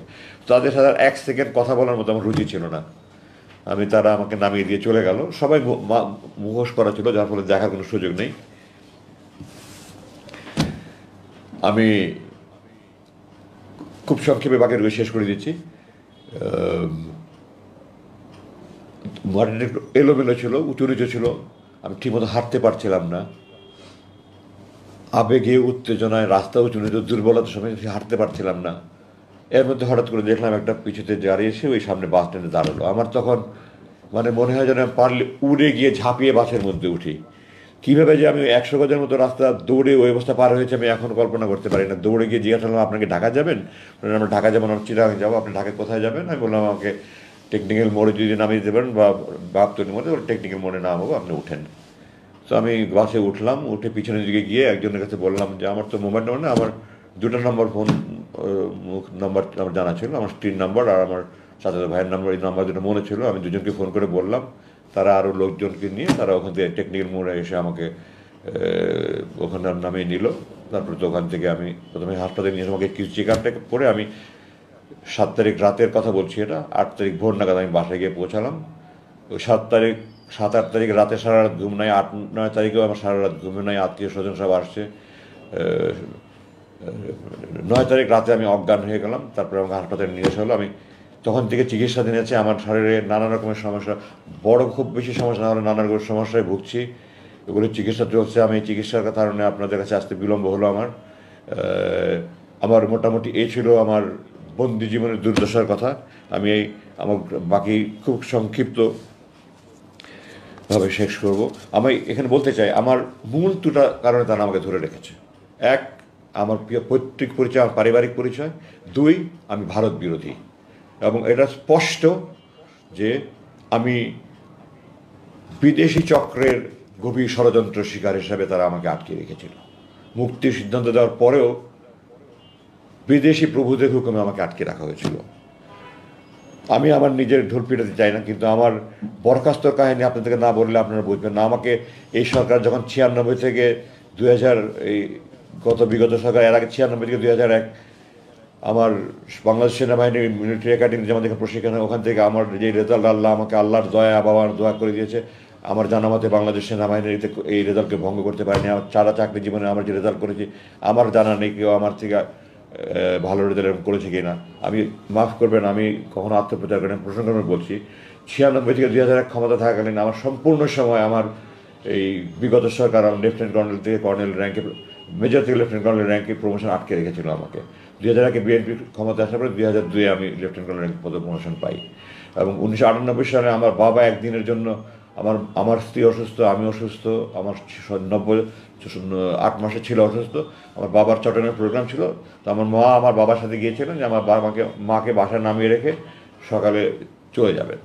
এর মধ্যে সকালবেলা ওই জেনারেল জিওসির অফিস থেকে আমাকে, জিওসি প্রধান স্টাফ অফিস আমাকে ফোনে ডাকিয়ে নিল। আমি গেলাম, আমাকে বললো তোমার বাবা তোমার বাসায় থাকতে পারবে না। তো আমি বললাম স্যার, এটা সামরিক বাহিনীর কোনো আইনে এমন আইন আছে? তো বলে এটা সেনাপ্রধানের আইন। সেনাপ্রধান তখন জেনারেল মুস্তাফিজ, সাবেক প্রধানমন্ত্রীর ফুফা, সম্ভবত এলপিআর থেকে এনে ওনাকে সেনাপ্রধান বানানো হয়েছিল। তো আমি বললাম যে স্যার আমি জিওসির সাথে দেখা করতে চাই। তখন বলেন জিওসিও খুব রাগ হয়ে আছেন, তুমি দেখা করলে এটা ভালো হবে না, খারাপ হবে। তো আমি জিজ্ঞাসা করলাম, স্যার আপনি কি আপনার বাবাকে বলতে পারবেন যে বাসায় থাকতে পারবো না? কোন বাবা বলেন তার সন্তানকে, যে কুসন্তান না হয় কোন বাবা তার বাবাকে বলবে যে তুমি আমার বাসায় থাকতে পারবে না? আমার বাবা আদারওয়াইজ প্রোগ্রাম ছিল, উনি সকালবেলা চলে যাবেন, রেডি হয়ে গেছেন, কিন্তু আমাকে কেন ডেকেছিলেন জানার জন্য অপেক্ষা করছিলেন। আমি বাসায় ফিরে গিয়ে আমাকে উনি নাস্তা খেতে দিলেন, আমি নাস্তার প্লেট ধাক্কা দিয়ে সরিয়ে দিলাম। উনি আমাকে বলছেন তুমি মাইন্ড করো না, কষ্ট নেই। আমি বললাম যে আপনারা আমাকে চাকু দিয়ে হাত কাটছেন আর বলছেন ব্যথা পেয়েছো না, এটা তামাশা একটা। যাই হোক, আমি বাসায় চলে আসলাম, জিওসির সাথে দেখা করলাম না। তারপরে বলে আমি বাবাকে বলতে পারছিলাম না, খালি কাঁদছিলাম আর কাঁদছিলাম। যাই হোক, বাবা চলে গেলেন। এরপরে তো আমাকে ওখান থেকে পরদিনই, আমাকে শুক্রবার দিন পার্বত্য কোনো মুভ হয় না, আমার পার্বত্য পাঠিয়ে দেওয়া হলো। এরপর দিন আমাকে কীভাবে যে ওখান থেকে অপমান করে বিদায় দেওয়া হলো, রংপুরে পাঠিয়ে দেওয়া হলো। এরপরে 2009 সালে একদিনের মধ্যে বাংলাদেশ সেনাবাহিনীর একজন ব্রিগেডিয়ার জেনারেলের বিদায় সম্বর্ধনা, বিদায় অনুষ্ঠান অনেক জাঁকজমকপূর্ণ। আমাকে একদিনের মধ্যে, আমার চাকরি দেখিনি, আমি যত অফিসারকে জিজ্ঞাসা করে দেখে রাত্রেবেলা নৈশ ভোজে আপনারা আমার একটা ড্রেস থেকে দেখতে পাবেন, সাদা পোশাক পরে ড্রেস, ওরকম পোশাক পরে ব্যান্ড পার্টি বাজিয়ে অনেক জাঁকজমক হয়। আমাকে দূরবেলা ইউনিফর্ম পরে লাঞ্চ জাস্ট আনুষ্ঠানিকভাবে একটা পার্টি করে আমাকে বিদায় দেওয়া হচ্ছে একদিনের মধ্যে। এবং আমাকে বলা হয়েছে যে আমাকে ওই রাত্রেই ক্যান্টনমেন্ট ত্যাগ করতে হবে। অথচ একজন অফিসার হিসাবে আমি এই কোনো ধরনের ক্ষেত্রে আমাকে ঢাকার লজিস্টিক এরিয়া হেডকোয়ার্টার আমাকে সংযুক্ত করা হচ্ছে। সংযুক্ত সময়ের জন্য সবসময় কারণ দেখাতে, কোনো কারণ ছাড়া আমাকে সংযুক্ত করা হয়েছে। এবং আমাকে ওই সময় আমি মোট 12 দিন প্রাপ্য ছিলাম, আমাকে একদিনের মধ্যে, রাতের মধ্যে ওখান থেকে ত্যাগ করতে বাধ্য করা হয়েছে। আমি ঢাকায় এসেছি, আমাকে একটা এমন গাড়ি দিয়েছে যে গাড়ি আমি চাকরি জীবনে একজন সেকেন্ড লেফটেন্যান্ট সেই গাড়ি ব্যবহার করে একটা ভাঙাচোরা গাড়ি দিয়েছে। আমার আগের ওখানে একটা জিপ, একটা কার ছিল।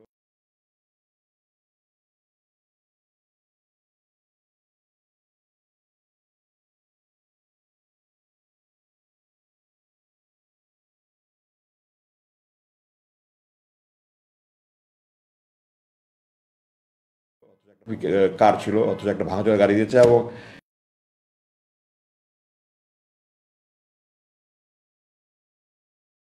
আমাকে হুকুম করা হয়েছে যে আমি এই গাড়ি নিয়ে আমি বাসা থেকে যাওয়া আসা কোনো বাসা পর্যন্ত গাড়ি নিতে পারবো না। একজন ব্রিগেডিয়ার জেনারেল, আমি আজমি, আমার কাছে কোনো অপশন নেই। আমি সেনাবাহিনী ইউনিফর্ম গড়বার বিষয় আমার ইউনিফর্ম পরে গাড়ি পাঠাতে 200-300 ব্যাংকে উনি অপমানিত করেছেন। আমার বুক ফেটে যেত। আমি আজমি হিসাবে নয়, আমার সেনাবাহিনী এইভাবে অপমানিত হচ্ছে। যে আমাকে 24শে জুন 2009 আমাকে একটা চিঠি দেওয়া হলো যে 23শে জুন 2009 তারিখে সরকারি একটা প্রজ্ঞাপনে 1 লাইনের চিঠিতে আমাকে বরখাস্ত করা হয়েছে। বরখাস্ত একটা অনেক বড় ধরনের শাস্তি। সেনাবাহিনী অফিসাররা অপরাধ করলে 9-10 সঙ্গে শাস্তি হয়। সবচেয়ে বড় মৃত্যুদণ্ড, যেটা সাধারণত বিদ্রোহ হয়, তারপর কারাদণ্ড, তারপর বরখাস্ত, এরপরে নিচে আরও অনেক 7-8 একটা অপরাধ সংগঠন হতে হয়, একটা তদন্ত হয়, তদন্তে প্রমাণিত হলে কোর্ট মার্শাল হয়, কোর্ট মার্শাল করে তারপরে কোর্ট মার্শালও তাকে হয় র্যাঙ্ক ডাউন করতে পারে, সিনিয়রিটি ডাউন করতে পারে, বরখাস্ত করে না। আমাকে কোনো অপরাধ ছাড়া, কোনো তদন্ত ছাড়া, কোনো কিছু ছাড়া এক চিঠি দিয়ে, নজিরবিহীন ভিড়, পৃথিবীর ইতিহাসে এরকম নেই, আমাকে চাকরি থেকে, আমার এই 30 বছরের বর্ণাঢ্য চাকরি, আমার সমস্ত পেনশনের সমস্ত সুযোগ বন্ধ করে আমাকে সে চাকরি থেকে বরখাস্ত করে দেওয়া হলো। আমার র্যাঙ্ক হরণ করা হলো, পেনশনের সমস্ত সুযোগ বন্ধ করা হলো, এবং তার কিছুদিন পরে চিঠি দিয়ে আমাকে সকল সেনানিবাস প্রবেশ নিষিদ্ধ করে আমাকে অবাঞ্ছিত ঘোষণা করা হলো। আমি জেনারেল ওয়াকারের প্রতি কৃতজ্ঞতা জানাই। জেনারেল ওয়াকার এটাকে ওই আদেশটাকে বাতিল করে, আমাকে সেনাবাহিনীর অবাঞ্ছিত ঘোষণা বাতিল করে গতকালকে আমাকে একজন জেনারেলকে দিয়ে ব্যক্তিগত আমাকে চিঠি পাঠিয়েছে যে স্যার আপনাকে অবাঞ্ছিত ঘোষণা যেটা প্রত্যাহার করলাম, স্যার আপনি আমার সাথে একটু খেয়ে যান, একটু চা খেয়ে যান, কফি খেয়ে যান। স্যার প্রথমে লাঞ্চ কথা বলুন, কফি খেয়ে যাবেন, কালকে প্রেস কনফারেন্সে আমি করতে পারবো না, তাহলে স্যার লাঞ্চ করেন। আমি লাঞ্চ করবো না, আমি প্রেস কনফারেন্স পরে আমি আসবো ইনশাল্লাহ। তো আমি জেনারেল ওয়াকারের কাছে কৃতজ্ঞ। আমার মিরপুর ডিওসি আমার প্লট পেয়েছিলাম 2014 সালে, আমার নির্মাণের জন্য প্ল্যান পাস হয়ে কাজ শুরু করেছি, 1 লাইনের চিঠি, সকল কার্যক্রম স্থগিত, আমার কার্যক্রম বন্ধ করে রাখা হয়েছে। জেনারেল ওয়াকারের কাছে আমি কৃতজ্ঞ, নিয়ে আবার এটা কার্যক্রম শুরু করার অনুমতি দিয়েছে। এখন আপনাদের কাছে আমি অনেক সময় নিয়ে ফেলেছি, আমি দুঃখিত যে আমি কথাগুলি গুছিয়ে বলতে পারছি না, এত বছর পরে কথাগুলি ঠিক গুছিয়ে বলতে পারছি না। তো আমি উপসংহারে চলে যাচ্ছি, আমি আর বেশি কথা বলা যাচ্ছে না।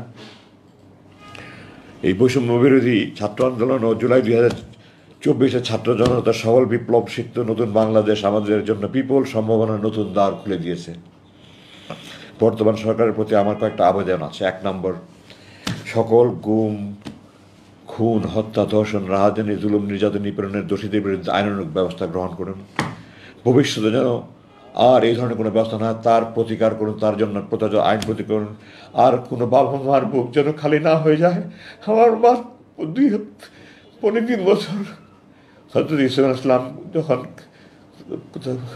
তার ভাইরা কুয়াতে ফেলে দিল, ইয়াকুব ইসলাম কাঁদতে কাঁদতে কন্ধ হয়ে গেছেন। আমার মা আমার জন্য এই 3 বছর কাঁদতে কাঁদতে আমাকে নাকে দেখে চলে গেছে। এই জালেমরা, আমার বাবা মারা গেছে, আমার বড় 5 ভাইকে আসতে দেয়নি, আমার মা মারা গেছে, 6 ছেলে, একজনের সামনে ছিল না, আমি মায়ের অন্ধর লাঠে ছিলাম, আমার জন্য কাঁদতে কাঁদতে হাহাকার করে আমার মা চলে গেছে, আমাকে আসতে দেয়নি। আর যেন কোনো মায়ের বুক খালি না হয়, আর যেন মায়ের কান্না না হয়, আপনারা দয়া করে ব্যবস্থা করেন। আল্লাহ, আপনারা দয়া করে সুশাসন, আইনের শাসন, বাক স্বাধীনতা, স্বাধীন ও নিরপেক্ষ বিচার ব্যবস্থা, সুদৃঢ় মানবাধিকার সুনিশ্চিত করে সুখী সমৃদ্ধ বাংলাদেশ, সার্বভৌম বাংলাদেশ গড়ে তোলেন। আমার এটা দোয়া। আমি এখানে আরেকটু বলতে চাই যে আমাদের সংবিধান এটা 1972 সালে রচিত হয়েছে। 1970 সালে আওয়ামী লীগ জনগণের কাছ থেকে ম্যান্ডেট নিয়েছিল পাকিস্তানের সংবিধানের অধীনে পাকিস্তান রাষ্ট্র জন্য স্বাধীন বাংলাদেশের স্বাধীন সংবিধান রচনা করে নয়। তারা 1972 সালে পাকিস্তান আমাদের যুদ্ধ চাপিয়ে দিয়েছে, আমরা যুদ্ধ করে স্বাধীন হয়েছি আলহামদুলিল্লাহ, কিন্তু তারা জনগণের কাছ থেকে নতুন সংবিধানের প্রণয়নের কোনো ম্যান্ডেট নেয়নি। সুতরাং এই সংবিধান আমার দৃষ্টিতে বৈধ নয়। একটা নতুনভাবে কমিটি করে নতুন সংবিধান প্রণয়ন কমিটি করে একটা নতুন সংবিধান করে এটা বাতিল করা হোক, এবং এটাতে যত মানবাধিকারের কথা আছে সব, যেমন সেনাবাহিনীর আইনের আশ্রয় নেওয়ার কোনো অধিকার নেই, এগুলি সহ যত আপনার একটা যথাযথ পদক্ষেপ নিয়ে এক নতুন সংবিধান তৈরি করেন। আমাদের জাতীয় সঙ্গীত আমি আপনাদের দৃষ্টি আকর্ষণ করতে চাই। 1905 বঙ্গভঙ্গ রদের জন্য এটা রবীন্দ্রনাথ লিখেছিল, আমার সোনার বাংলা আমি তোমায় ভালোবাসি। এই জাতীয় সঙ্গীত 2 বাংলা এক করার জন্য জাতীয় সঙ্গীত। আমরা কি 2 বাংলা এক হতে চাচ্ছি? আমরা কি স্বাধীন বাংলাদেশ থাকতে চাই, না ভারতের পশ্চিমবঙ্গের অঙ্গীভূত রাজ্য হতে চাই ভারতের? আপনারা বলেন, আমরা স্বাধীন বাংলাদেশ চেয়েছি, স্বাধীন বাংলাদেশ থাকতে চাই। এই জাতীয় সঙ্গীত আমাদের স্বাধীন বাংলাদেশের অস্তিত্বের পরিপন্থী। আমি জোর দাবি জানাচ্ছি নতুন জাতীয় আমাদের নতুন জাতীয় সঙ্গীত আমাদের তৈরি করা হোক, এবং এই মিথ্যার উপরে কোনো জাতির ইতিহাস প্রতিষ্ঠিত হতে পারে না।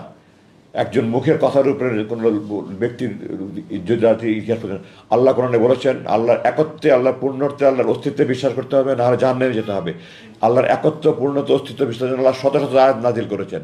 রসুল যখন আনসারদের হাতে শপথ নিয়েছেন তাদেরকে বলেছেন আমার যে কোনো ন্যায়সঙ্গত আইন তোমরা মানবে।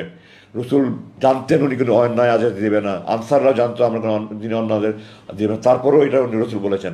আর একজন শেখ মুজিব সাহেব উনি 3 লক্ষ বলতে গিয়ে 3 মিলিয়ন বলেছেন, এবং এটাই 30 লক্ষ হয়ে গেছে। একটা জরিপ ছাড়া, কোনো রকমের কোনো কিছু ছাড়া 30 লক্ষ মা বোনের শহীদ বলে বলে তারা মানুষের আবেগকে কাজে লাগিয়ে মানুষকে প্রতারণা করেছে। আমি সরকারের কাছে আবেদন জানাই আপনারা জরিপ করে বের করেন, অ্যাকচুয়ালি 30 লক্ষ হোক, 3 কোটি হোক, আপনারা বের করেন। আমার জানা মতে এটা 2,86,000 একটা জরিপ হয়েছিল, এটা 2,86,000 ছিল দেখে তারা প্রচার করেনি। ওই 3 লক্ষটাকে 30 লক্ষ বানিয়ে তারে 2 লক্ষ মা বোন ধূসিত হয়েছে। এখনও সময় আছে, এখনও সেই 72 লোকজন বেঁচে আছে। আমরা সারা দেশে একটা জরিপ করে এই 3 লক্ষ না 30 লক্ষ, 2 লক্ষ মানুষ শহীদ হয়েছে কিনা জাতিকে সত্য ইতিহাস জানতে দিন। আমাদের নতুন প্রজন্মকে মিথ্যার উপরে আপনারা জাতিকে গড়ে তুলতে দেবেন না, দয়া করে আল্লাহর ওয়াস্তে। আপনারা যদি দেশপ্রেমিক হন, একটা সত্যিকারের জরিপ করে এটা ব্যবস্থা করেন। আমি আমার বক্তব্য আর 1 মিনিট বলে শেষ করতে চাই। আমরা বাংলাদেশে ধর্ম, গোত্র, বর্ণ নির্বিশেষে সবাই বাংলাদেশি। একটা স্বার্থান্বেষী মহল বিভিন্ন ধর্মাবলম্বীদের ধর্ম উপাসনালয় বা তাদের এলাকায় গিয়ে আক্রমণ চালিয়ে বাংলাদেশের ভাবমূর্তি ক্ষুণ্ণ করার চেষ্টা করছে। হিন্দু, খ্রিস্ট, বৌদ্ধ, চাকমা, মারমা নির্বিশেষে আমরা সবাই বাংলাদেশি। আমরা সবাই বাংলাদেশি। মুসলিম অধ্যুষিত হলে আমরা বাংলাদেশি। আমাদের পরিচয় একটাই, আমরা বাংলাদেশি। আমরা ঐক্যবদ্ধভাবে একটা সুসংহত জাতি গড়ে তুলতে চাই। এবং আমি অন্য ধর্মে বিশ্বাস না করতে পারি, আমি জান দিতে প্রস্তুত আছি যেন অন্য ধর্মাবলম্বীরা তাদের ধর্মীয় উপাসনা যথাযথভাবে করতে পারে। আমরা সবাইকে ঐক্যবদ্ধভাবে এই নিশ্চিত করতে, যার যার ধর্ম শেষে পালন করবে। আমরা সবাই বাংলাদেশি। আমরা হাতে হাত মিলে আসুন, এদেরকে শক্তভাবে দমন করে আমরা আমাদের স্বাধীন, সমৃদ্ধ, শক্তিশালী বাংলাদেশি গড়ে করি।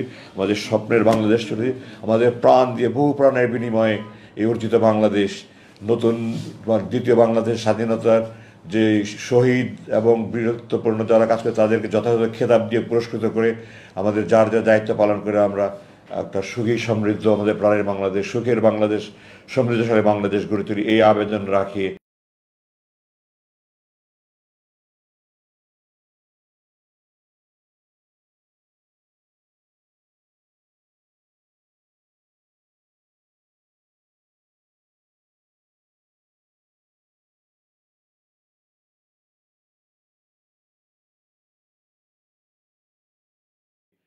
রেখে আমি আমার বক্তব্য শেষ করছি। আমি দুঃখিত, আপনাদের কাছে অনেক বেশি সময় নিয়ে ফেলাম। আমার এত লম্বা সময় না আবেদন ছিল না, কিন্তু আমি আমার আবেগ ধরে রাখতে পারিনি। আপনাদের সামনে 8 বছর কথা বলতে পারিনি, আমার মুখ বন্ধ ছিল। আপনারা ক্ষমা করবেন যদি আপনাদের বেশি সময় নিয়ে থাকি। আপনাদের যদি কোনো প্রশ্ন থাকে আপনারা এখন করতে পারেন। ধন্যবাদ। আসসালামু আলাইকুম। উন্মুক্ত, আপনার প্রশ্ন থাকলে করতে পারেন।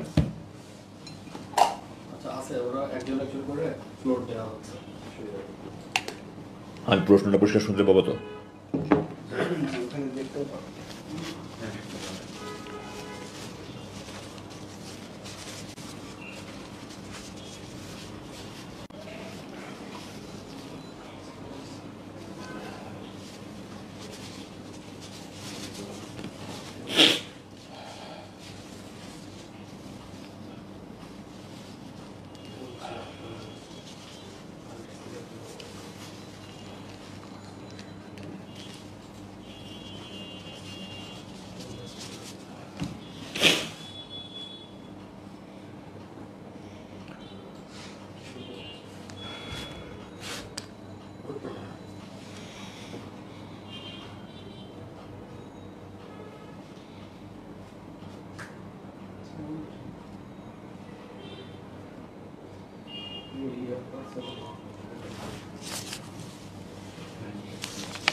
Assalamu alaikum.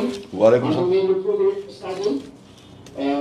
I শুরু করে আমি আপনার এই আপনার প্রতি যে অন্যায় করা হয়েছে এটা আমি সাংবাদিকদের পক্ষ থেকে এটা আমরা প্রতিবাদ করছি। আপনার প্রতি আন্তরিক সমবেদনা জানাচ্ছি। আপনার সুস্থতা এবং নেকড়ায় সকলে কথা আসছে না। বলতে পারেন, প্রশ্ন করতে পারেন। প্রশ্নটা করেন। প্রশ্ন আছে কিনা জিজ্ঞেস করুন। আপনি আপনার কথা শুনতে পাচ্ছি না।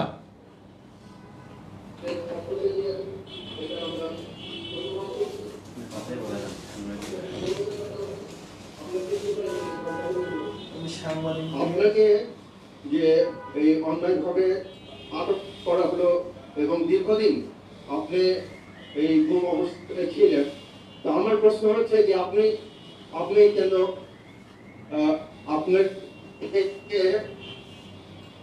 মানে আপনার কথাটা আসছে না। ক্রস ফায়ার কিছু ছিল, কিন্তু এটা আপনি কি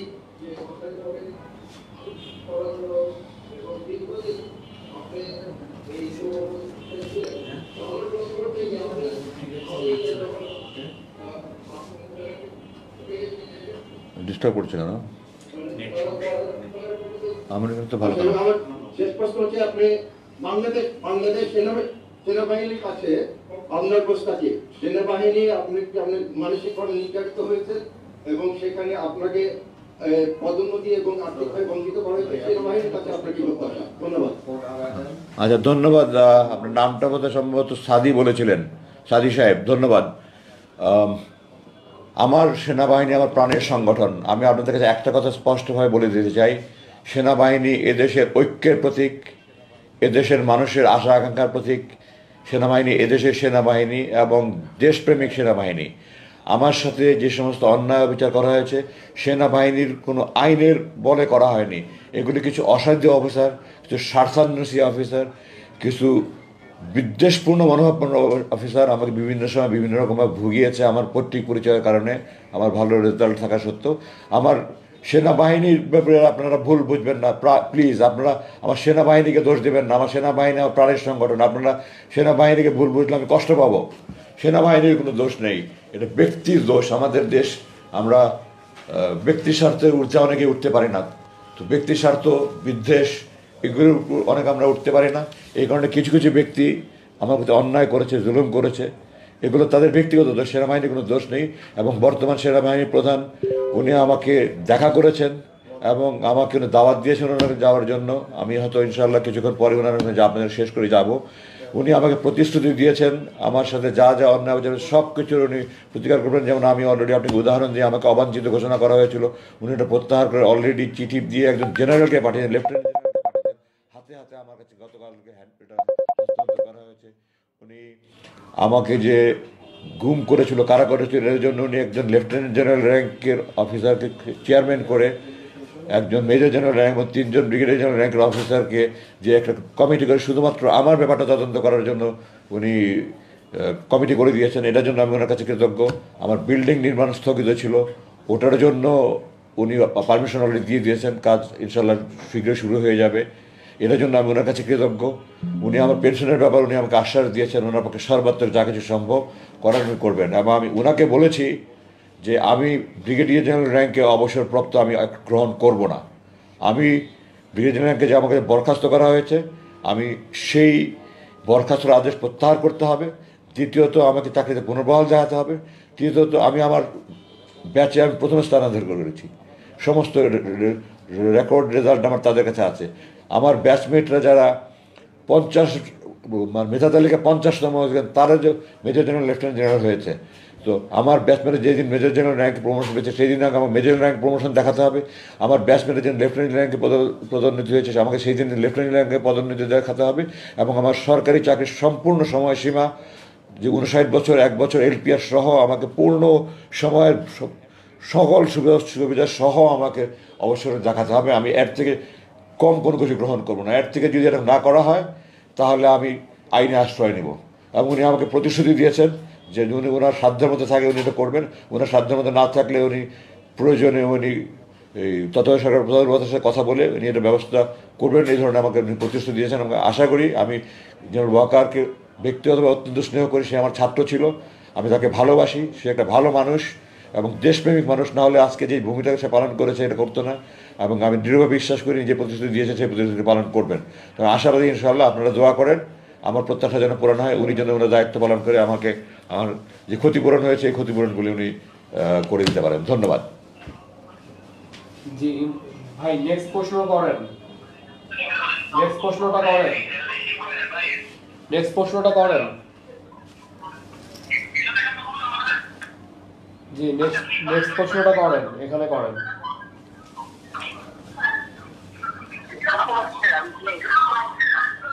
বুঝতে পারছেন, আমার তো কানে একটু হিয়ারিং প্রবলেম আছে তো। জি প্রশ্ন করেন, শুনতে পাচ্ছি আমরা।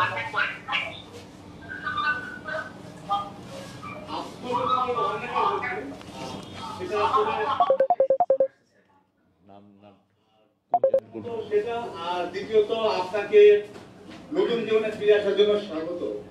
আমার দুটো প্রশ্ন। প্রথম প্রশ্ন হচ্ছে, স্বাধীনতা যুদ্ধে শহীদদের নিয়ে আপনি আজকে একটা জরিপের কথা উল্লেখ করেছেন। তা আমরা 30 লাখ বলে এতদিন যেটা জানতাম, জরিপে আপনি যে সংখ্যাটা উল্লেখ করেছেন সেটা, আমার প্রশ্ন হচ্ছে আসলে আপনি তো মুক্তিযুদ্ধ দেখেছেন কিংবা সে সময় আপনারা জানতেন, আসলে আপনার মন্তব্য কি সেখানে শহীদের সংখ্যা কত? এক। দ্বিতীয় প্রশ্ন হচ্ছে গিয়ে, আপনার বাবাকে মানবতা বিরোধী অপরাধে অভিযুক্ত করে শাস্তি দেওয়া হয়েছে, তার সম্পর্কে আসলে ক্লিয়ার করতেন, তিনি যে কারণে তাকে অভিযুক্ত করা হয়েছে তার যে অপরাধ সে বিষয়ে আপনারা জানতে চাই। আচ্ছা, প্রথম প্রশ্নটা একটু আবার পরিষ্কার করে বলেন, 30 লক্ষ শহীদের ব্যাপারে কি বলতে চান?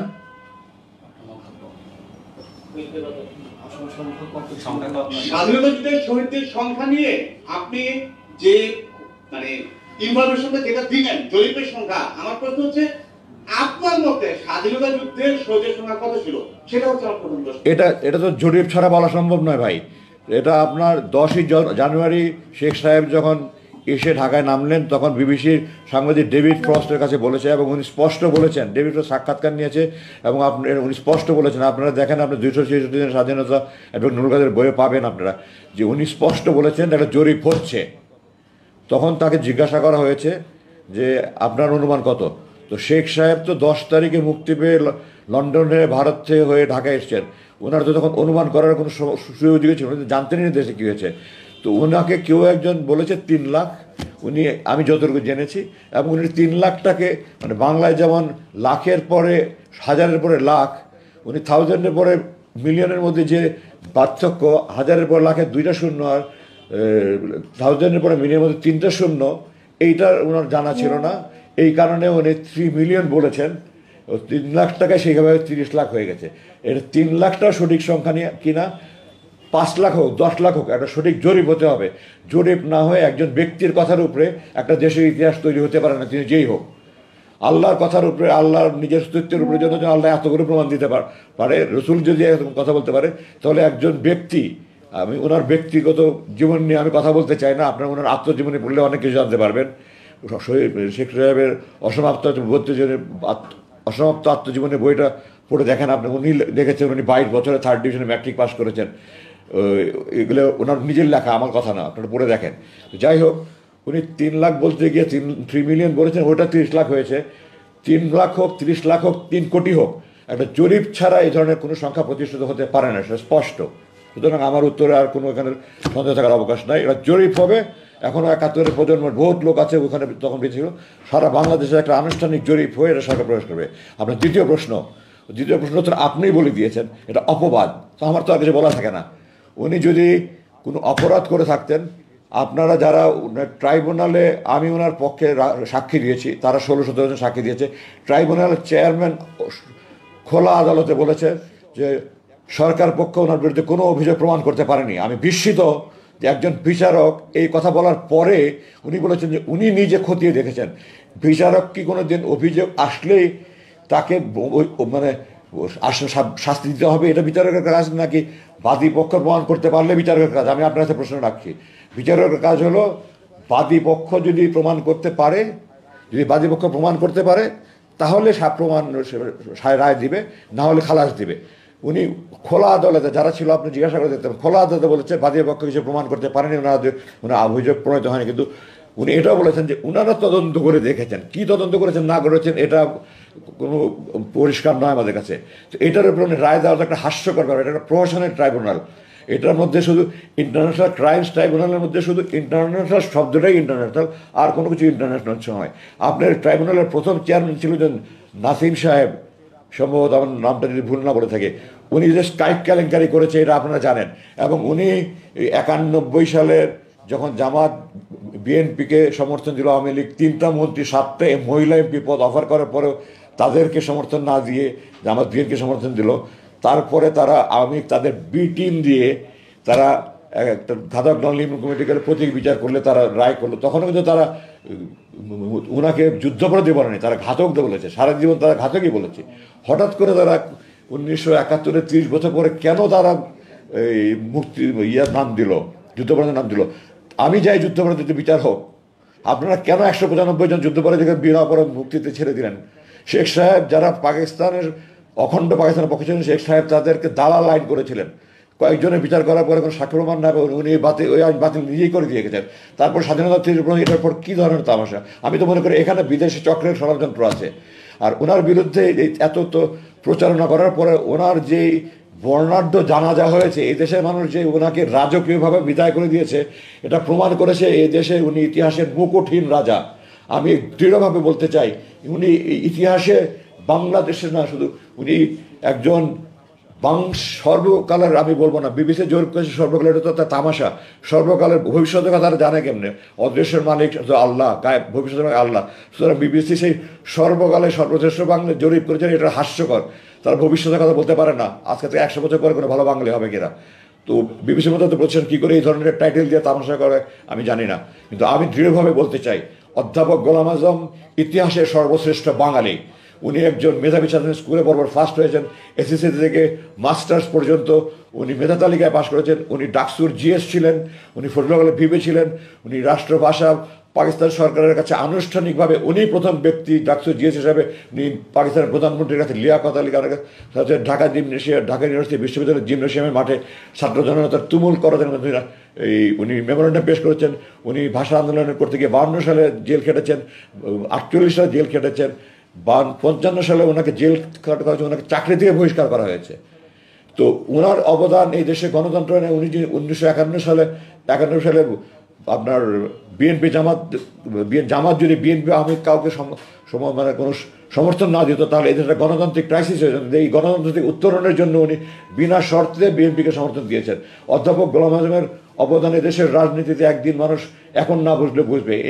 উনি ইতিহাসে শুধু সর্বশ্রেষ্ঠ বাংলাদেশের নামই বলুন, উনি যে সর্বশ্রেষ্ঠ বাংলাদেশে, ওনার মতো মেধাবী, ওনার মতো দূরদর্শী, ওনার মতো প্রাজ্ঞ এই দেশে আমরা অভাগা জাতি। আমার বাবা বলে বলছেন আমরা অভাগা জাতি, যে চোর বাটপার গুন্ডা বদমাশ এদেশ লুটপাট করেছে, এদেশ রাজনীতি করেছে, এই দেশ ক্ষমতায় থেকেছে। ওনার মতো একজন সৎ খাঁটি দেশপ্রেমিক ব্যক্তি এই দেশের মানে মানুষ আমরা সেবা পেলাম না ওনার। আপনি নিজে উত্তর দিয়েছেন, এগুলো সব অপবাদ। যারা ওনার অপবাদ করেছে, ওনার জানাজা, ওনার এদেশে ইতিহাস পৃথিবীর সারা পৃথিবীতে প্রায় 4,000 জানাজা, কাবা শরীফের মধ্যে 100-এর মতো জানাজা হয়েছে। এই দেশের ইতিহাসে কেন, পৃথিবীর ইতিহাসে এত বড় জানাজা হয়েছে কেন আমি জানি না। ওনার লাশ নিয়ে যে বর্ণাঢ্য র্যালি হয়েছে, পৃথিবীর ইতিহাসে এরকম বড় র্যালি হয়েছে কিনা আমি জানি না। এটার মাধ্যমে যারা ওনার বিরুদ্ধে অপবাদ, তাদের গালে একটা জুতার বাড়ি লাগানো উচিত কথা। তাদের এরপরে তো আর মুখ খোলারই কথা না ওনার বিরুদ্ধে। ওনার মানবতা বিরোধী অপরাধ, এগুলো তো অপবাদ আপনিই বলেছেন। উনি কোনো মানবতা বিরোধী অপরাধ করেন নেই। আমি দৃঢ়ভাবে, এটা তো প্রশাসনের ট্রাইব্যুনালের চেয়ারম্যান নিজে খোদা বলেছে যে প্রসিকিউশন প্রমাণ করতে পারেন। এরপর আর কথা থাকে কি নিয়ে এটা নিয়ে আর কোনো কথা থাকার অবকাশে নাই। আমরা তো সুপ্রিম কোর্টে গিয়েছিলাম, এর আগে উনি আল্লাহ ওনাকে নিয়ে গেছেন। সুপ্রিম কোর্টে যদি ন্যায় বিচার হতো, আমি শতভাগ গ্যারান্টি দিয়ে বলছি, ওনার বিরুদ্ধে একটা প্রমাণ নেই।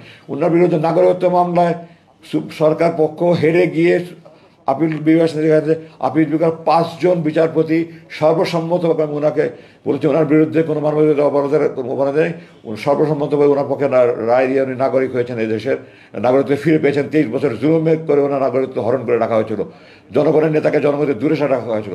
ওই যে 5 জন বিচারপতি তারা এই দেশের বিচার বিভাগের সব উজ্জ্বল নক্ষত্র, আপনার খোঁজ নিয়ে দেখেন। 4 জন বিচারপতি প্রধান বিচারপতি হয়েছে, 4 জন বয়সের জন্য সম্ভবত আগে ওনার রিটায়ারমেন্ট করেছেন। তারা সর্বসম্মত রায় দিয়েছেন যে উনি একজন খাট্টিকার দেশ, ওনার বিরুদ্ধে কোনো অপবাদ নেই, কোনো অপরাধের অভিযোগ নেই। উনি পাকিস্তান সরকারের সাথে অখণ্ড পাকিস্তানের পক্ষে ছিলেন। অখণ্ড পাকিস্তানের পক্ষ থাকা কোনো অপরাধ নয়, এটা রাজনৈতিক সিদ্ধান্ত। 1947 সালে ফজলুল্লাহ সোহরাওয়ার্দীর মতো ব্যক্তিরা এই দেশে প্রধানমন্ত্রী হয়েছেন, ওনারা এই পাকিস্তানের পক্ষে ছিলেন না। ওনারা এই 2 নেশন থিওরি, যেটা পাকিস্তান ভারত, ওনারা চেয়েছিলেন বাংলাদেশ, পাকিস্তান, ভারত 3টা রাষ্ট্র হবে। তো যেটা লাহোর রেজলিউশনের মানে লাহোর প্রস্তাবে ফজলুল্লাহ পেশ করেছেন 1940 সালে। তারপরে তো ওনারা এই দেশের মানে মুখ্যমন্ত্রী হয়েছেন। তো ওনারা রাজনৈতিক সিদ্ধান্ত হচ্ছে ভিন্ন কথা। অধ্যাপক গোলাম আজম কোনো মানবতা বিরোধী সাধা নয়। আমি আপনাদেরকে সময়ের অভাব দিচ্ছি না। উনি আওয়ামী লীগ, বিএনপি নির্বিশেষে উনি লোকজনকে আশ্রয় দিয়েছেন। ওনার কাছে যারা ছুটে এসেছে, আমি একজনের উদাহরণ দিই, শেখ সাহেবের আপন ভগ্নিপতি, আমার নামটা মানে ওনার ভাই, যা শেখ সাহেবের ভগ্নিপতির ভাই থেকে, এটা ইউটিউবে আপনার সার্চ দিলে পাবেন, সাইফুদ্দিন চৌধুরী, সূর্য মেয়ে নাম, উনি নিজে এটা একটা ওনার ভিডিও ক্লিপ আছে যে উনি আমাদের ওনাকে ধরে নিয়ে গেছিলো পাকিস্তান আর্মি। ওনার স্ত্রী আমার বাসায় এসে আমার বাবাকে বলেছেন, আমার বাবার সাথে সাথে পাকিস্তান সেনা কর্তৃপক্ষের সাথে যোগাযোগ করেছে, ওনাকে কাকরাইমার টিপটপ লন্ড্রির সামনে ওনাকে গাড়িতে ধাক্কা মেরে ফেলে দিয়েছে যে কোন গোলাম আজম তোর নামে সুপারিশ করে তোকে ছেড়ে দিলাম। উনি ওখান থেকে সোজা আমাদের বাসায় এসছে, আব্বার কাছে বলেছে, এবং উনি খুব অসহায়ের মধ্যে বলেছে আমার 5টা মানে যুবতী মেয়ে, সবচেয়ে ছোটো মেয়ে তখন ক্লাস 9-এ পড়ে, বাকিরা কলেজ ইউনিভার্সিটিতে পড়ে, আর ছোটো একটা ছেলে, আমি খুব অসহায় অবস্থায়। এবং উনি ওনার পরিবার, উনি ওনার স্ত্রী, 5 মেয়ে, 1 ছেলে আমাদের বাসায় আমরা জায়গা দিয়েছি, আমাদের বাসায় মাসের পর মাস থেকেছে, আমাদের বাসায় থাকা খাওয়ার ব্যবস্থা ওনাদের ব্যবস্থা করে যতদিন থাকতে চেয়েছে ওনারা থেকেছে। উনি দলমত নির্বিশেষে যেই ওনার কাছে এসছে উনি তাদের সাহায্য করার চেষ্টা করছে। ওনাকে যারা কুচক্রী মহল, বিদেশি প্রভুদের ইঙ্গিতে ইশারায়, অর্থ লোভে তারা বিদেশিদের মাস্টার রোলে আছে, তারা এই সমস্ত লোকজন এবং তাদের দোসররা, তাদের দালালরা এই সমস্ত কথা বলে, কোনো প্রমাণহীন কোনো, এগুলো অপবাদ। আপনার এক কথায় আপনি বলে দিয়েছেন, সুতরাং এই কথা নিয়ে আর কোনো প্রশ্ন আসে না। এগুলো সমস্ত অপবাদ, মিথ্যাচার, নির্লজ্জ মিথ্যাচার। তাদের তো এখন আর এগুলো মুখে আনারই কথা নেই। জানাজার পরে দেশের মানুষ ওনাকে ইতিহাসে বাংলাদেশের মুখহীন রাজা মানে বিজয় দিয়েছে, ওনাকে এদেশের মানুষ মাথায় উঠিয়ে রাখা উচিত। ধন্যবাদ। আসসালামু আলাইকুম, আমি নাজমুল হাসান সাগর, দৈনিক সীমান্তের পত্রিকার অপরাধ বিষয়ক সাংবাদিক। আপনার কাছে আমার 3টি প্রশ্ন। একটা হচ্ছে, আপনাকে কেন আয়না ঘরে আটকে রাখা হয়েছিল? আপনার নানান জিজ্ঞাসাবাদ করা হয়েছে, সেখান থেকে আপনার কি মনে হয়েছে যে আপনাকে কেন সেখানে আটকে রাখা হয়েছিল? 1। 2 হচ্ছে যে আপনি বলেছেন জাতীয় সংগীতটা পরিবর্তন করা দরকার এবং সংবিধানটা পরিবর্তন করা দরকার। আপনি এই দুটো জিনিস পরিবর্তনের পিছনে কারণটা বলেছেন। আমি শুধু জানতে চাই যে এগুলো পরিবর্তন করে কোন ধরনের জাতীয় সংগীত এবং কোন ধরনের সংবিধান আপনি দেখতে চান। 3, আপনাকে যে অন্যায়ভাবে 8 বছর আটকে রাখা হয়েছিল, এটার ব্যাপারে আপনি কোনো আইনি পদক্ষেপ নেবেন কিনা? সেই সাথে জানতে চাই যে আপনি রাজনীতিতে সক্রিয় হচ্ছেন কিনা। ধন্যবাদ। না, আপনি তো 4টা প্রশ্ন করলেন তাহলে।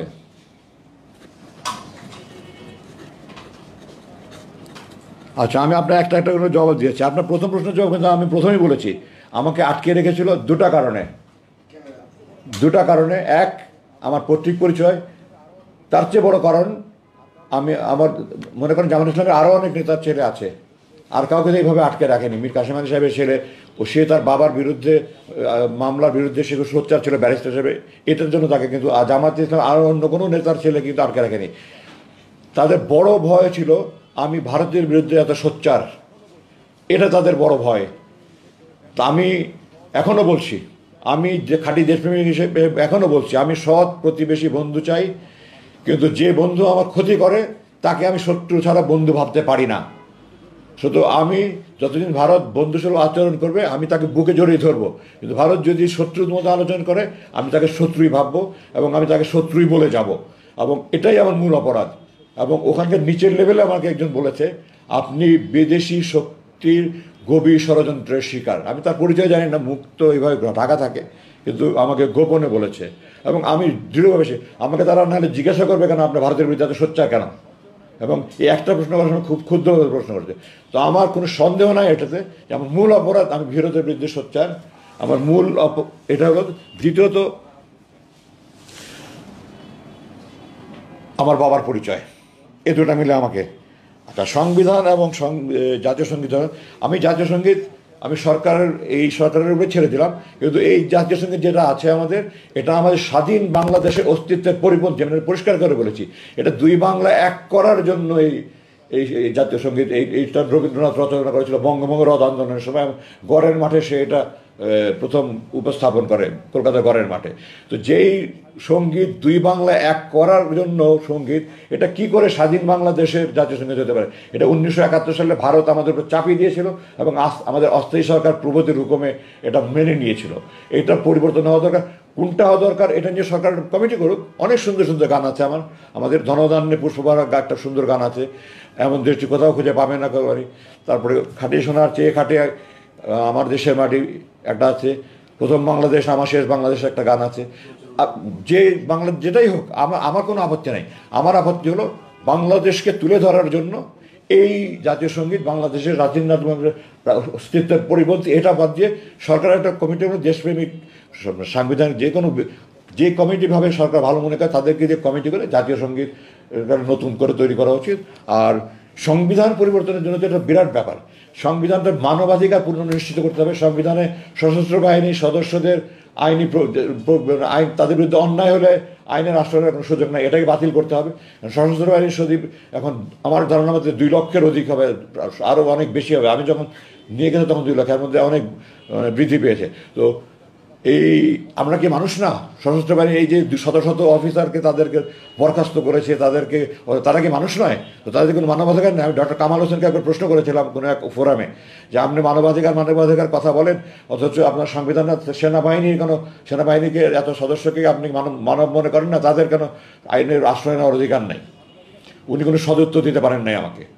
তো এই সমস্ত মানবাধিকার পরিপন্থী যত আইন আছে এগুলি বাতিল করে নতুন করে সংবিধান প্রণয়ন। সংবিধানে এদেশের সকল ধর্মগোত্র নির্বিশেষে সকলের আবেগের প্রতিফলন হবে।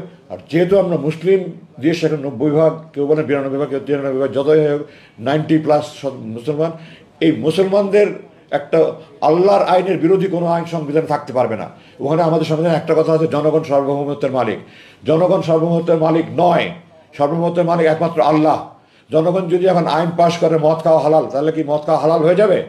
যদি এমপিরা 300 এমপি মিলে পাশ করে মদ খাওয়া হালাল, তাহলে কি আপনি মদ খাওয়া হালাল বলবেন? আল্লাহর আইনের বিরোধী কোনো আইন পাশ হতে পারে না, জনগণ সার্বভৌমত্বের মালিক হতে পারে না।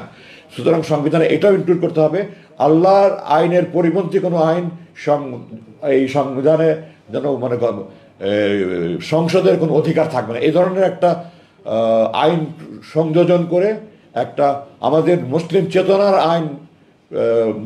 চেতনা প্রতিফলন করে একটা আইন এখানে সংবিধান সংযোজন করে নতুন করে করবে। আমি তো সংবিধান বিশেষজ্ঞ নই, যারা বিশেষজ্ঞ আছেন তাদেরকে যে উচ্চ পর্যায়ের কমিটি করে করা হোক। আমার ব্যাপারে জানতে চেয়েছেন যে আমি আইনি প্রক্রিয়া নিব কিনা। আমাকে সেনাপ্রধান নিজে, আমি বলতে চাই, সেনাপ্রধান নিজে একটা কমিটি করেছেন এবং উনি নিজে আমার সাথে দেখা করে বলেছেন। এবং আমি আমার চাকরিতে এত উঁচু পর্যায়ের কোনো কমিটি দেখিনি, এমনকি বিডিআর হত্যাকাণ্ডে যে সেনাবাহিনী কমিটি, সেটাও অত উঁচু পর্যায়ে ছিল না। একজন লেফটেন্যান্ট জেনারেলের নেতৃত্বে, একজন মেজর জেনারেল, 3 জন ব্রিগেডিয়ার জেনারেল, 5 জনের সমন্বয়ে একটা কমিটি করেছেন। তাদের সাথে অলরেডি আমার 4 ঘন্টার মিটিং হয়েছে, অনেক ফলপ্রসূ আলোচনা হয়েছে এবং তারা আমাকে আল্লাহর নামে শপথ করে বলেছে তারা অনুরাগ বা বিরাগের বশবর্তী না হয়ে তার সত্য উদ্ধারণ করবে। আমি দৃঢ়ভাবে বিশ্বাস করি সেনাপ্রধান আমাকে এই কমিটি মিলে তার সত্য উদ্ধারণ করবে এবং আমি বিশ্বাস করি তারা এটা যথাযথ ব্যবস্থা করবে। এবং এটার বিরুদ্ধে তারপরে উনি সেনাবাহিনী আইনগত সেনাবাহিনী আভ্যন্তরীণ ব্যবস্থা করার পরে আমি চিন্তা করব যে এটা তো সেনাবাহিনী এটা করেনি, এটা প্রথম কথা। সরকার কোনো একটা বাহিনী দিয়ে করেছে, কোন বাহিনী করেছে এটা প্রশ্ন। এখন সরকার বিভিন্ন বাহিনী ছিল, আপনারা জানেন।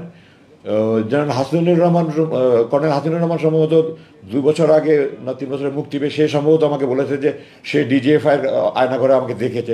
আমি জানি না, আমি তাদেরকে বলেছি তোমরা ফাইন্ড আউট করো। এবং সেনাপ্রধান আমাকে কথা দিয়েছেন যদি সে ডিজিএফআই করে থাকে তাহলে উনি অবশ্যই সংশ্লিষ্ট অফিসারদের বিরুদ্ধে আইনগত ব্যবস্থা নেবেন।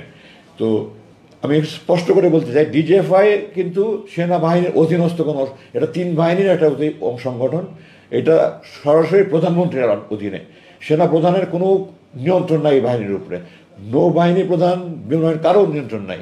এটা 3 বাহিনীর অফিসারদের বা বিভিন্ন পদের সৈনিকদের সমন্বয়ে এটা গঠিত একটা সংগঠন, কিন্তু সরাসরি প্রধানমন্ত্রী, সামরিক উপদেষ্টা এবং ডিজিএফআই এই হলো চ্যানেল। সুতরাং এটার সাথে আপনার সেনাবাহিনীকে জড়িত করবেন না, প্লিজ সেনাবাহিনীকে বাইরে রাখেন।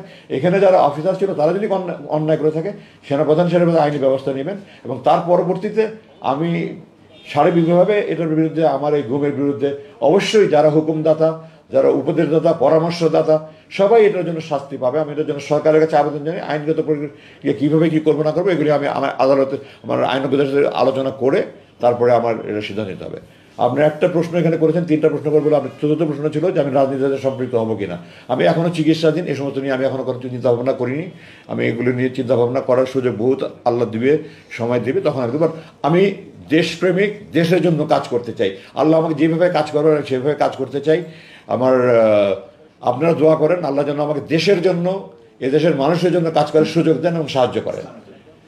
তো আমার অ্যাকচুয়ালি সেনাপ্রধানের সাথে আমার অ্যাপয়েন্টমেন্টের টাইম হয়ে গেছে। আপনার যদি খুব বেশি গুরুত্বপূর্ণ কোনো প্রশ্ন থাকে তাহলে বলতে পারেন, নাহলে আমাকে আজকে হয়তো এখানে আমি আবার আপনাদের সাথে কথা বলবো ইনশাআল্লাহ। আমি আশাবাদী। আমি আজকে অনেক সময় নিয়ে গিয়েছি আপনাদের যদি খুব গুরুত্বপূর্ণ থাকে তাহলে আরেকটা লাস্ট প্রশ্ন করতে পারেন।